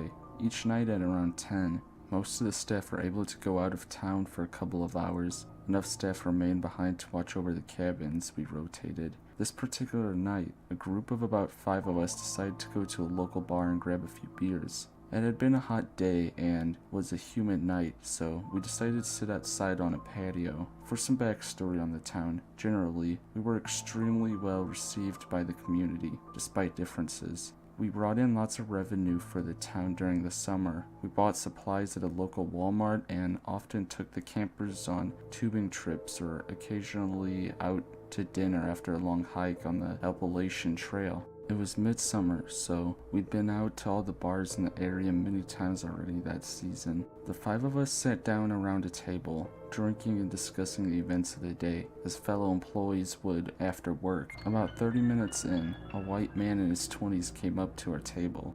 I distinctly remember a jagged scar on his cheek, but didn't think much of it at the time. He introduced himself, then told us that he was having a party that night at his place. Anyone can come, he said. Black, white, gay, straight. I found it odd that he'd open his speech with that disclaimer. Of course, the party should be open to everyone. Why did he feel the need to specify? But we all had a few beers and were feeling pretty loose. We talked for a bit longer, and nothing really seemed off. We told him we were working in a camp in the area and couldn't stay out, so we'd probably be heading back soon. An hour later, our group went back to the parking lot to get into the car. As we approached it, we saw the same guy come out of the shadows. He had a buddy with him with a shaved head. His expression was incredibly hateful. His eyes had changed. He pounded his fist into his hands and then took off his shirt to reveal a poorly inked SS tattoo. My stomach dropped. One of the bigger guys in my group, Kevin, immediately reacted by pulling a knife out of his back pocket. At summer camp, most of us carried knives. We spent a lot of time building campfires, etc. And Kevin asked what they wanted. The original guy started shouting some anti-Semitic remarks and told us he was going to, quote, beat us down. Kevin started walking toward the 2 guys, but we pulled him back. He told us his buddies were on the way. Sure enough, more guys started walking into the parking lot. It's all kind of a blur here. I remember jumping onto one of the cars, pulling Kevin with us. It felt like we were surrounded, though there were probably only 7 or 8 of them. Rocks were thrown at the car. We sped off. My heart was beating like crazy. We never went back to that bar. On the bright side, when we told the story to the competing bar in town, the bartender lined up 6 shots, cheered us, and said we'd always be welcome in his bar and that town. We had no more problems in that town itself, but when I took some campers on a 2-day hike in the Compilation Trail, it was a whole nother story. That's for another time.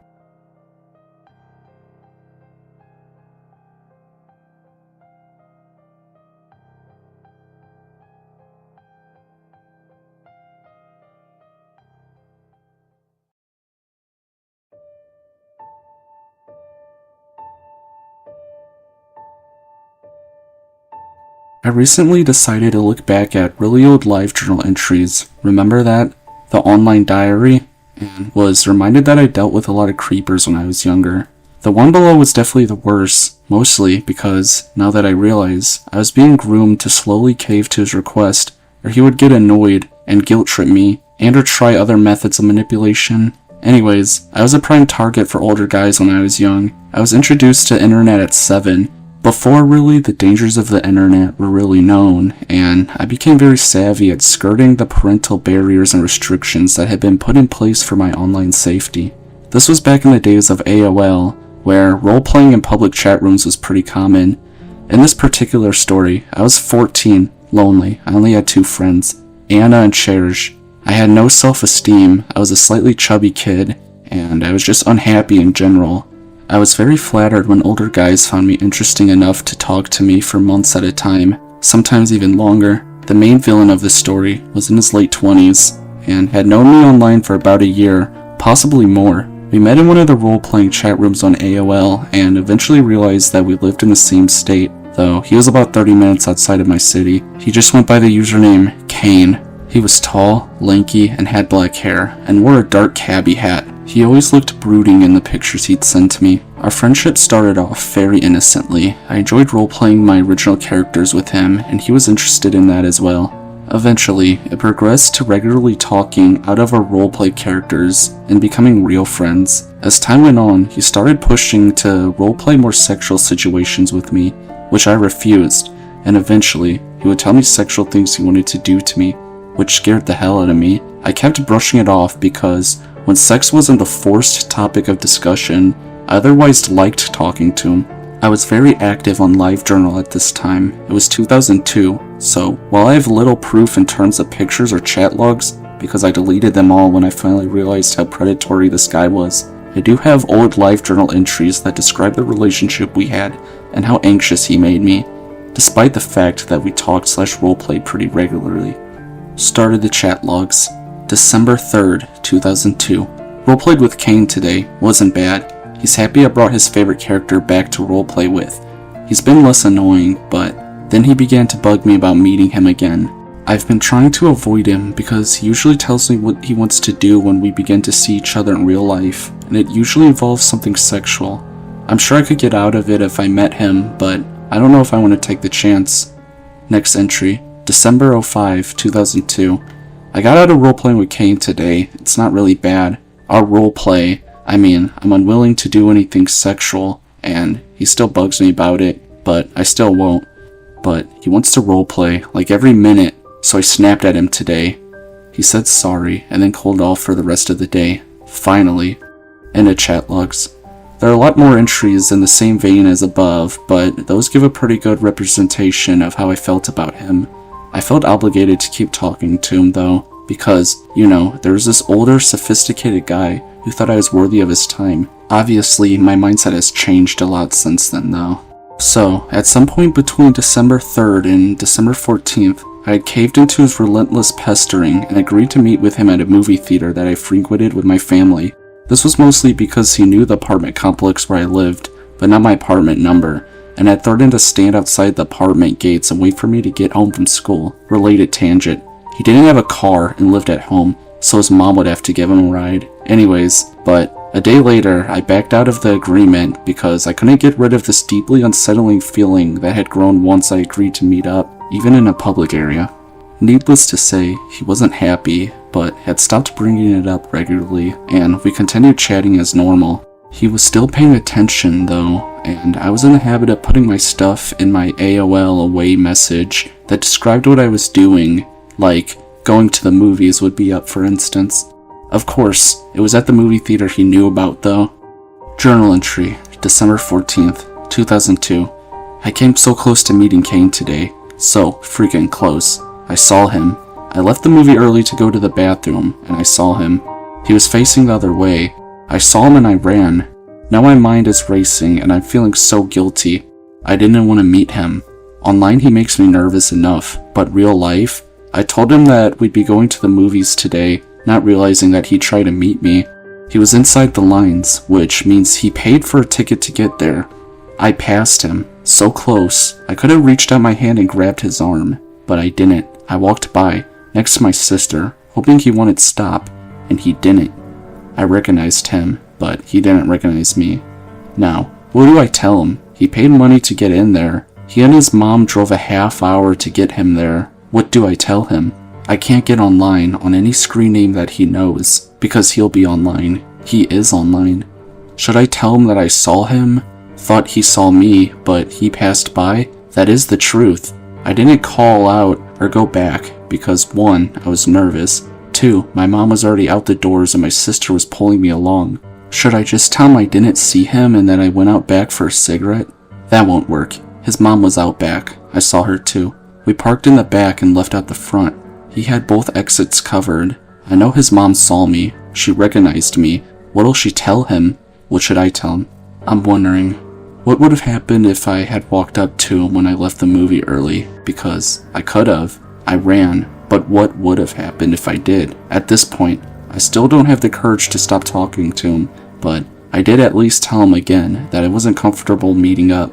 Unfortunately, I had mentioned previously that I had planned on going to the movies with my 2 high school friends, Anna and Cherish, to celebrate the finals being over. and had told him not to go.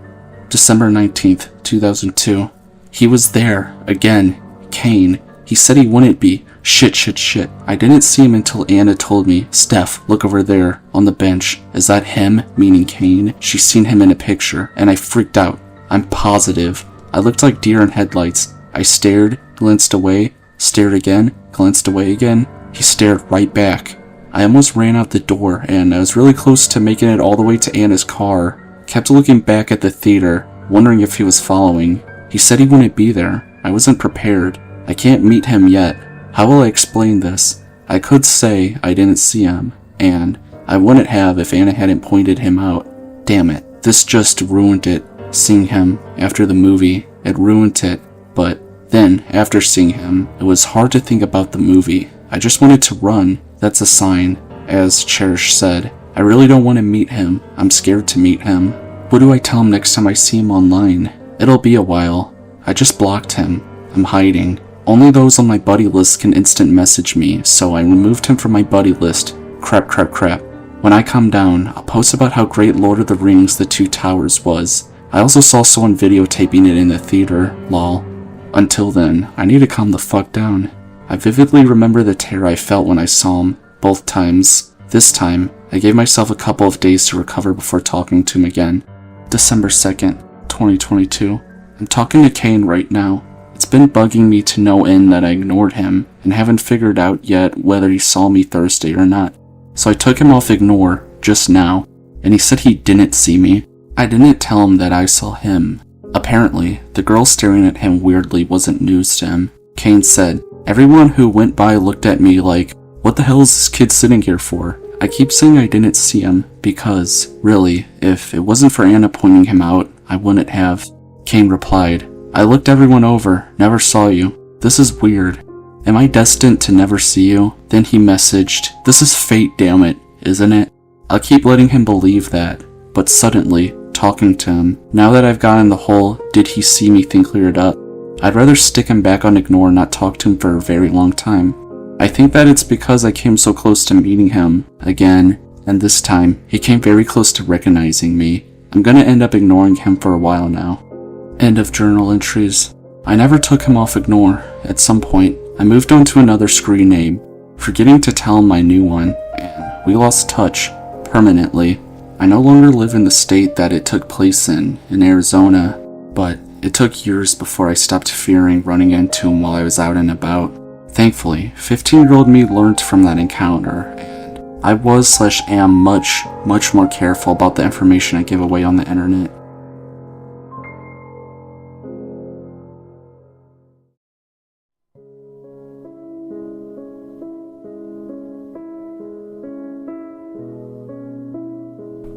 Nine years ago, I met a person that to this day I still wish I never did. I was an isolated, bullied, and depressed 8th grader, with the added state of being a plus-sized kid in a sports-centric town. So basically, I was beaten and ridiculed on a daily basis. I couldn't make any friends with my new classmates. All of my old ones from elementary school got placed in different classes, and nobody was in the same after-school groups as me anymore. We were all also in a scout group, but that disbanded before I got into middle school. I was so lonely that if someone talked to me without picking on me, it would just make me happy. I had a Google Plus account, the only social media that I could access at school, that I kept hidden from my parents. I would use this to check my favorite fandoms, and hopefully use it to connect with some new friends. One day, I was using a computer in the computer lab on my Google Plus account, and I had commented under a piece of fan art of this character I liked. The person who made the post had replied to me not even a minute later. I remember getting very excited seeing that notification, my heart swelling up in excitement. The two of us spent the next 10 minutes of my class talking to each other in the comments section. We ended up replying so much that we flooded a good portion of the comments with our talk. After I had to change classes, I logged back in on one of the laptops that we had stored in the back of class. I saw that she actually messaged me. Her name was Haley. At least she told me that was her name, but years later, I'm not so sure it was actually her name. In the message I got, Haley told me she was 2 years older than me and that we had a lot of things in common. I spent the rest of the school day on my phone, not giving a shit about anything the teachers were saying to me. We talked the next week in our DMs until she suggested that we message each other in a private chat room. Later that day, we had a private chat on an online messaging site, and in our first conversation, we talked on messages. Then Haley asked if I could also do a voice call. I told her I wasn't sure, but she told me it was only to hold a better conversation with me. Eventually, after she asked me multiple times, I just gave in. After an hour of us talking, she then suggested that we video chatted. I agreed, both to make sure she was actually my age, but also to put a name on that face. Haley turned on her camera, and she did look the same age range as me. I don't know why, but that fact haunts me more than anything else. The fact that she looked so close to my age, plus she easily smiled and spoke so friendly to me, made me feel that I had nothing to be afraid of. So that led me to quickly believe that I could trust in her. We ended up talking for hours after, with me particularly on cloud 9 the entire time. In the beginning of our little friendship, things were going alright. We told each other about our schools, what we liked, and gushing over our favorite series we liked. We talked almost every day and stayed up late, talking nearly all night. We even exchanged a couple silly pictures of ourselves and memes back and forth a lot. After we had been talking for about 6 months, Haley asked me if I would like to meet her friends. At first, I was ecstatic, and the thought of having more friends made me so excited. I didn't think twice before just saying yes. Haley invited me into a chat room, and I got to meet her other friends. I had a completely different feeling about these people compared to what I felt with Haley. Something made me feel unsafe in that chat room, even though they all seemed nice, and that Haley reassured me that I could trust them. It felt like my instincts were trying to warn me, but I wasn't sure what it was about, so I just ignored it. Most of them were older than me. In the chat, her main friends were 6 other people. Most of them were 18 or 19, but there were 2 guys that I distinctly remember being in their 20s. I asked them how they all met, and they told me they knew each other through another social media site, or from real life, some of them. However, they wouldn't answer any more of my questions. I was a bit naive, so all of the red flags that were popping up went completely over my head. From constant loud talking to frequently overlapping each other, the calls I were on with them were pure chaos. The messages were even worse. They would frequently drop cuss words and topics that should not be brought up with someone who was still a minor. I tried building genuine connections with them, but they all acted dismissive to me and acted like I was annoying whenever I tried to talk in the conversation. Needless to say, I did not like them very much. Haley, on the other hand, was all about them. She would do the exact same habits, say the exact same jokes, dirty words that all the other friends were saying. I was shocked by this version of Haley, because she never acted like this when it was just the 2 of us. We still talked a bunch, but slowly, she was talking to other friends more and more, and less with me. At first, I thought it was fine, but the more she ignored my messages or didn't pick up my calls, the more it kinda bothered me. When I called Haley to confront her about blowing me off, she went ballistic on me, saying that I was being selfish and that I didn't want to talk to our friends because I was jealous. I tried to explain to her that that wasn't true, but she wouldn't listen, and then just hung up on me. Haley then ghosted me for about a month, leaving me worried and upset over what happened. When she started talking to me again, I was so emotionally distraught. I was crying on our first call and apologizing for what I said the last time we talked. She told me it was fine, she just needed some time alone, and that she would talk to me a bit more. And she actually did, although something seemed a bit different. Haley began to tell me that she had depression, and that was the reason why she wouldn't talk to me for a month. I didn't judge her on it. I just said whatever she needed to talk about, she could come talk about it with me. This led to her trauma dumping on me nearly every day, talking about how shitty her home life was, and how bad her relationship with her mom was, and how much she hated herself. I was there to offer an ear and some kind words whenever Haley called or messaged me about it. This quickly became part of our routine, almost daily. In the middle of us having any kind of conversation, she'd begin complaining about anything happening during her day. If not that, it would be about how ugly she thought she was, or how much her life sucked and she wanted to kill herself. When she said that would freak me out the most. I was worried about her because we lived in different states, and I couldn't help her in person. Every time she would become self-deprecating, I would say otherwise, or I'd at least try to. I'd just give her compliments and combat anything she was saying about herself. I'd have to go through this for so long, my throat ached and felt raw. And then, just as fast as she'd bring it up, she dropped that conversation completely, and we talked like we were before all of it. Haley also began calling for long periods of time and messaging me late at night. Phone calls would stretch for hours at a time, and her texts would come in until 3 or 4 in the morning. The thing was, it was mainly her talking now. Every phone call, she'd take over the conversation. If I didn't message her back quickly enough, she'd spam multiple texts back to back faster than I can even read them. If I would just ignore them because I didn't have time to read them or was just busy, she would chastise me and then guilt-tripped me back into talking to her. It always worked for some reason. Even if I had lost interest in what we were talking about or didn't want her to message me during class, I would still let her talk and just try to reply. At least I still had her attention and she still wanted to talk to me. I was still pretty lonely in real life. This all went on in a cycle for the next 2 years, and it left me feeling more anxious and exhausted than anything else ever did. It felt like we had nothing in common anymore, and she either ghosts me for a week or spends the entire weekend texting me nonstop.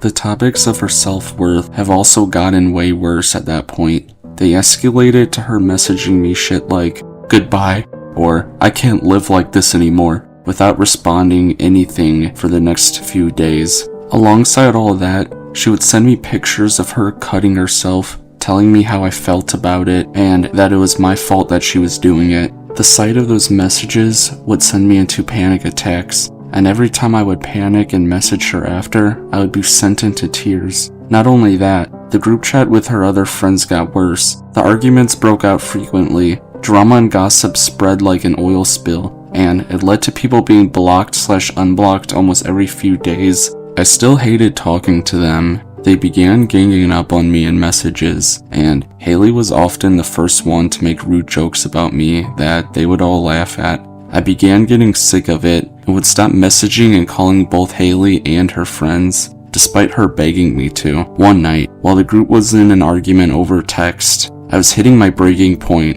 I was tired of all the drama and them treating me like shit all the time, so I messaged the group chat that I had enough of them and privately messaged Haley that I needed a break. Then I left both chat rooms, blocked everyone that I talked to, deleted my messaging account, and deleted the site from the computer's history. Once it was all over, I felt like I had been freed from some kind of prison, and that all I could do was cry in relief over the whole thing just being over with. I later found out that all of the pictures of Haley that had been sent to me were all stock photos or photoshopped. I also found out from a bit of digging through her background that a lot of things just didn't add up. I learned that she was actually a lot older than me than she originally told me, at least 6 years older than me, meaning that when we first met when I was 14, she was about 20 years old.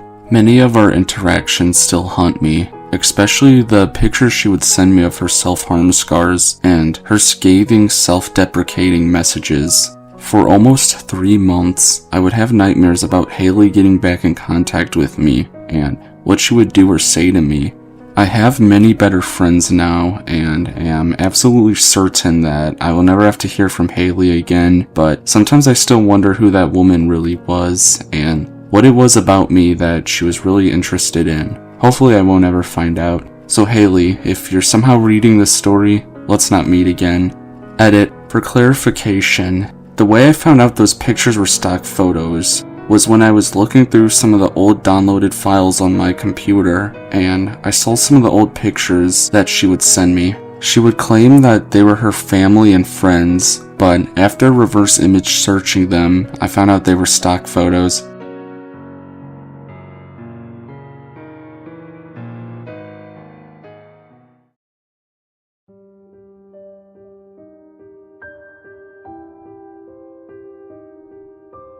When I was 14, I lived in a small suburb of the Midwest, full of ordinary people who didn't quite share my interests in goth metal and David Lynch movies, so I often took to the internet to meet some people with like-minded interests in hopes of some stimulating conversation.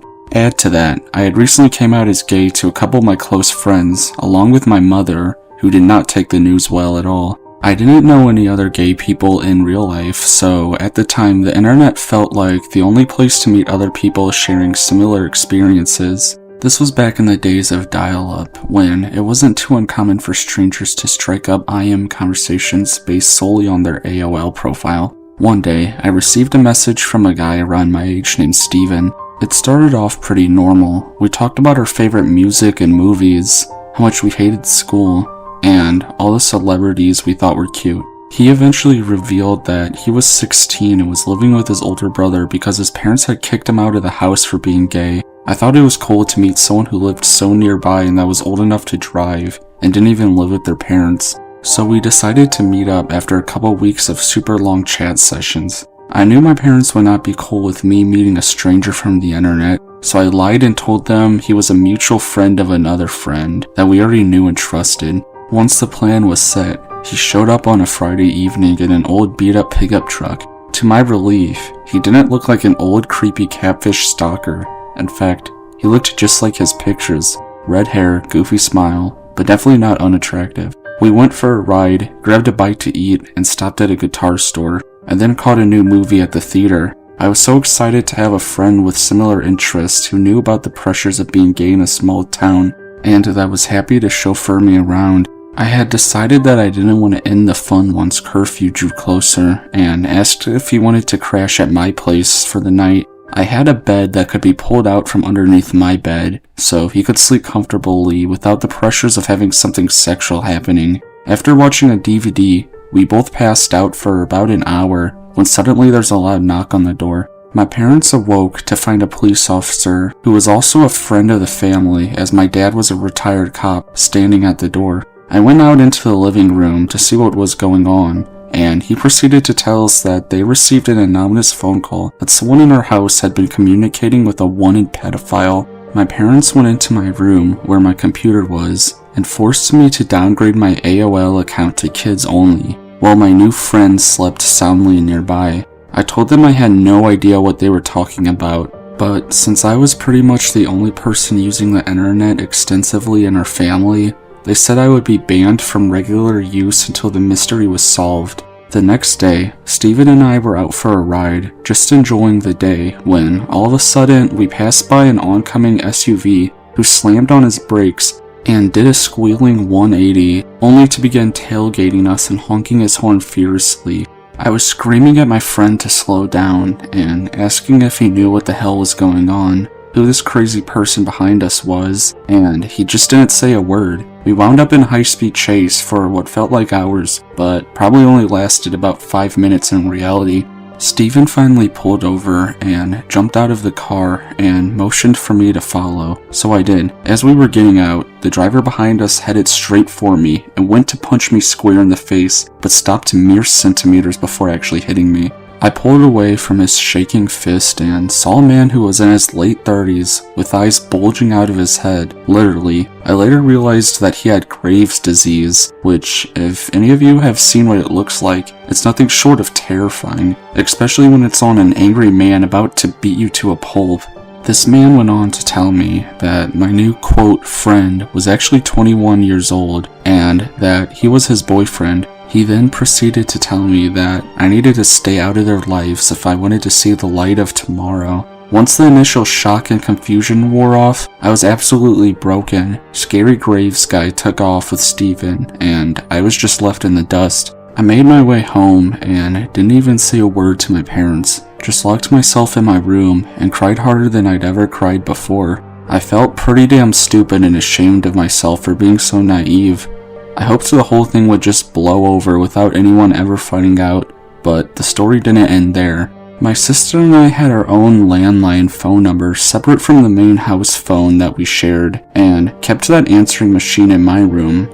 I came home from school one day and noticed my mom was already home, which was odd because she didn't usually get home from work until a few hours later. I went straight up to my room to find a new message on the machine. It was the Graves dude, who went to leave a voicemail, but my sister had picked up mid-message, so I could hear their conversation over the recording. He pretended to be a faculty member of my school and asked for my mom's work number. He wound up calling her and giving her a detailed account of who exactly I've been hanging around with. I went out to the back patio where my parents sat, just looking absolutely devastated, as they informed me that 2 FBI agents were on their way to get a report about my experience with Steven, who, by the way, wasn't actually named Steven. It was a fake name that he had given me. Once the agents had arrived, they informed me that he was wanted for the alleged molestation of 2 children. One of them was as young as 10 years old. Needless to say, I was sick beyond belief, and fucking angry to boot. I complied with everything they asked me to do, and agreed to testify him on trial. I wasn't gonna let this lying fucker get away with hurting any more kids, and apparently the other families involved were so embarrassed that they didn't even want to testify, leaving only me to do something about this guy. Around this same time, I received a late-night phone call from, quote, Steven's boyfriend, asking if I was okay, checking up on how I was doing, and eventually turning the conversation around to a more flirtatious tone and complimenting me on my musical taste, appearance, etc. It was at this point that I realized that this wasn't just a jealous, possessive boyfriend involved in a game of cat and mouse, but rather some kind of partner in crime who also rivaled in younger boys just as much as his disgusting significant other. I quickly hung up the phone and never spoke to him again, though he did attempt to call me a few more times after that, according to the caller ID machine. Fast forward 1 year later, when Steven's court date finally arrived. I went to the courthouse downtown with my mom and was informed by an attorney that he took a plea deal and would be sentenced to jail for 1 year. Yep, that's right folks, he only got 1 year because his victims refused to come forward in testifying. Fast forward another year later, I was 16 and finally had my own car, along with a great group of supportive friends. I had pretty much buried this memory far away in the deep recesses of my mind, and never really thought much about the encounter until one day I started to receive IMs from an unknown screen name. These instant messages consisted of death threats and facts about me that he only could have known from driving by my house and stalking me, like what kind of car I drove, the type of clothes I liked to wear, and what my daily schedule primarily consisted of. This all went on for a couple of weeks from various mysterious handles, sharing in explicit detail how I was gonna die. I was pretty freaked out and kept a close watch wherever I went. However, I never saw him creeping around in spite of my heightened awareness of my surroundings. I eventually printed out the IMs and shared them with the school principal along with the police, assuming with no doubt that it was Steven attempting to contact me again, hell-bent on revenge. After filing a report, I luckily never heard from him again. I don't know what became of him. I don't even remember what his real name was. I can only hope that something truly horrible has happened to him since this had all transpired. This is a story that I kept secret from my friends for a very long time, and to this day, many people in my life don't know anything about it. It's still a delicate subject, but a story that I felt compelled to share on what's now became my favorite subreddit. I guess it isn't as creepy as a lot of stories posted here, it's just more of a what the fuck kind of thing. Anyways, I've since received counseling and live a very happy life as a 28-year-old, far, far away from that dreadful little town. For now, any stranger who attempts to contact me on Facebook or any other social media gets blocked immediately. Edit. First off, I want to thank those of you who responded to my story. It wasn't easy to share, and it's a relief to find such kind, considerate comments from everyone. Much gratitude and thanks to all of you. Per commenter's request, I was able to find details surrounding a later court case involving Steven around 2004. I didn't find anything about the crimes that took place in my hometown, likely due to the fact that he took a plea bargain before even going to trial. About 1 year after stalking me as a 16-year-old, I was able to discover that he wound up in another state and was convicted on aggravated sexual assault against a 9-year-old boy who testified against him in court. He was sentenced to 70 years in prison. For anyone interested, there'll be a link in the description that'll show proof of the court case.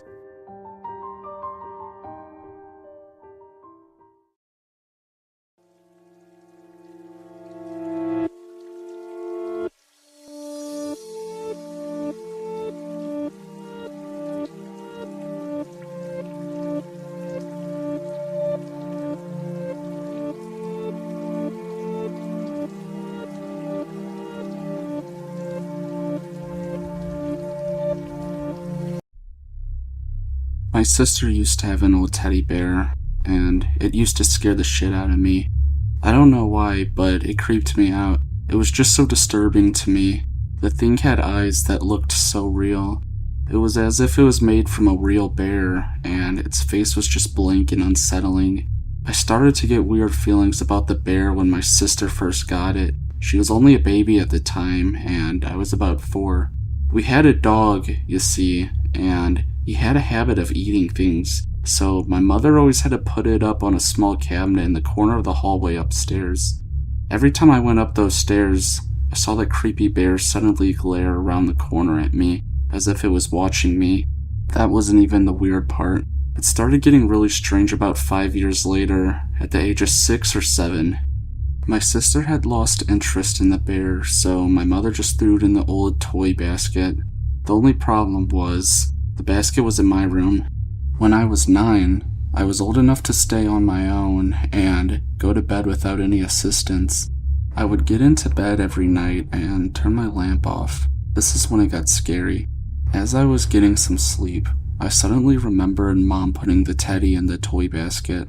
I slowly turned and looked across the room to see it through the glass. My heart suddenly stopped as I thought about the horrors the plush had caused me, but at the age of 9, I wanted to grow up and lose my fears, so I shook it off and put my head back on the pillow. When I got up to pull the sheets on a bit further, I noticed something that would scar me for life. There, sat at the end of my bedroom, was the teddy.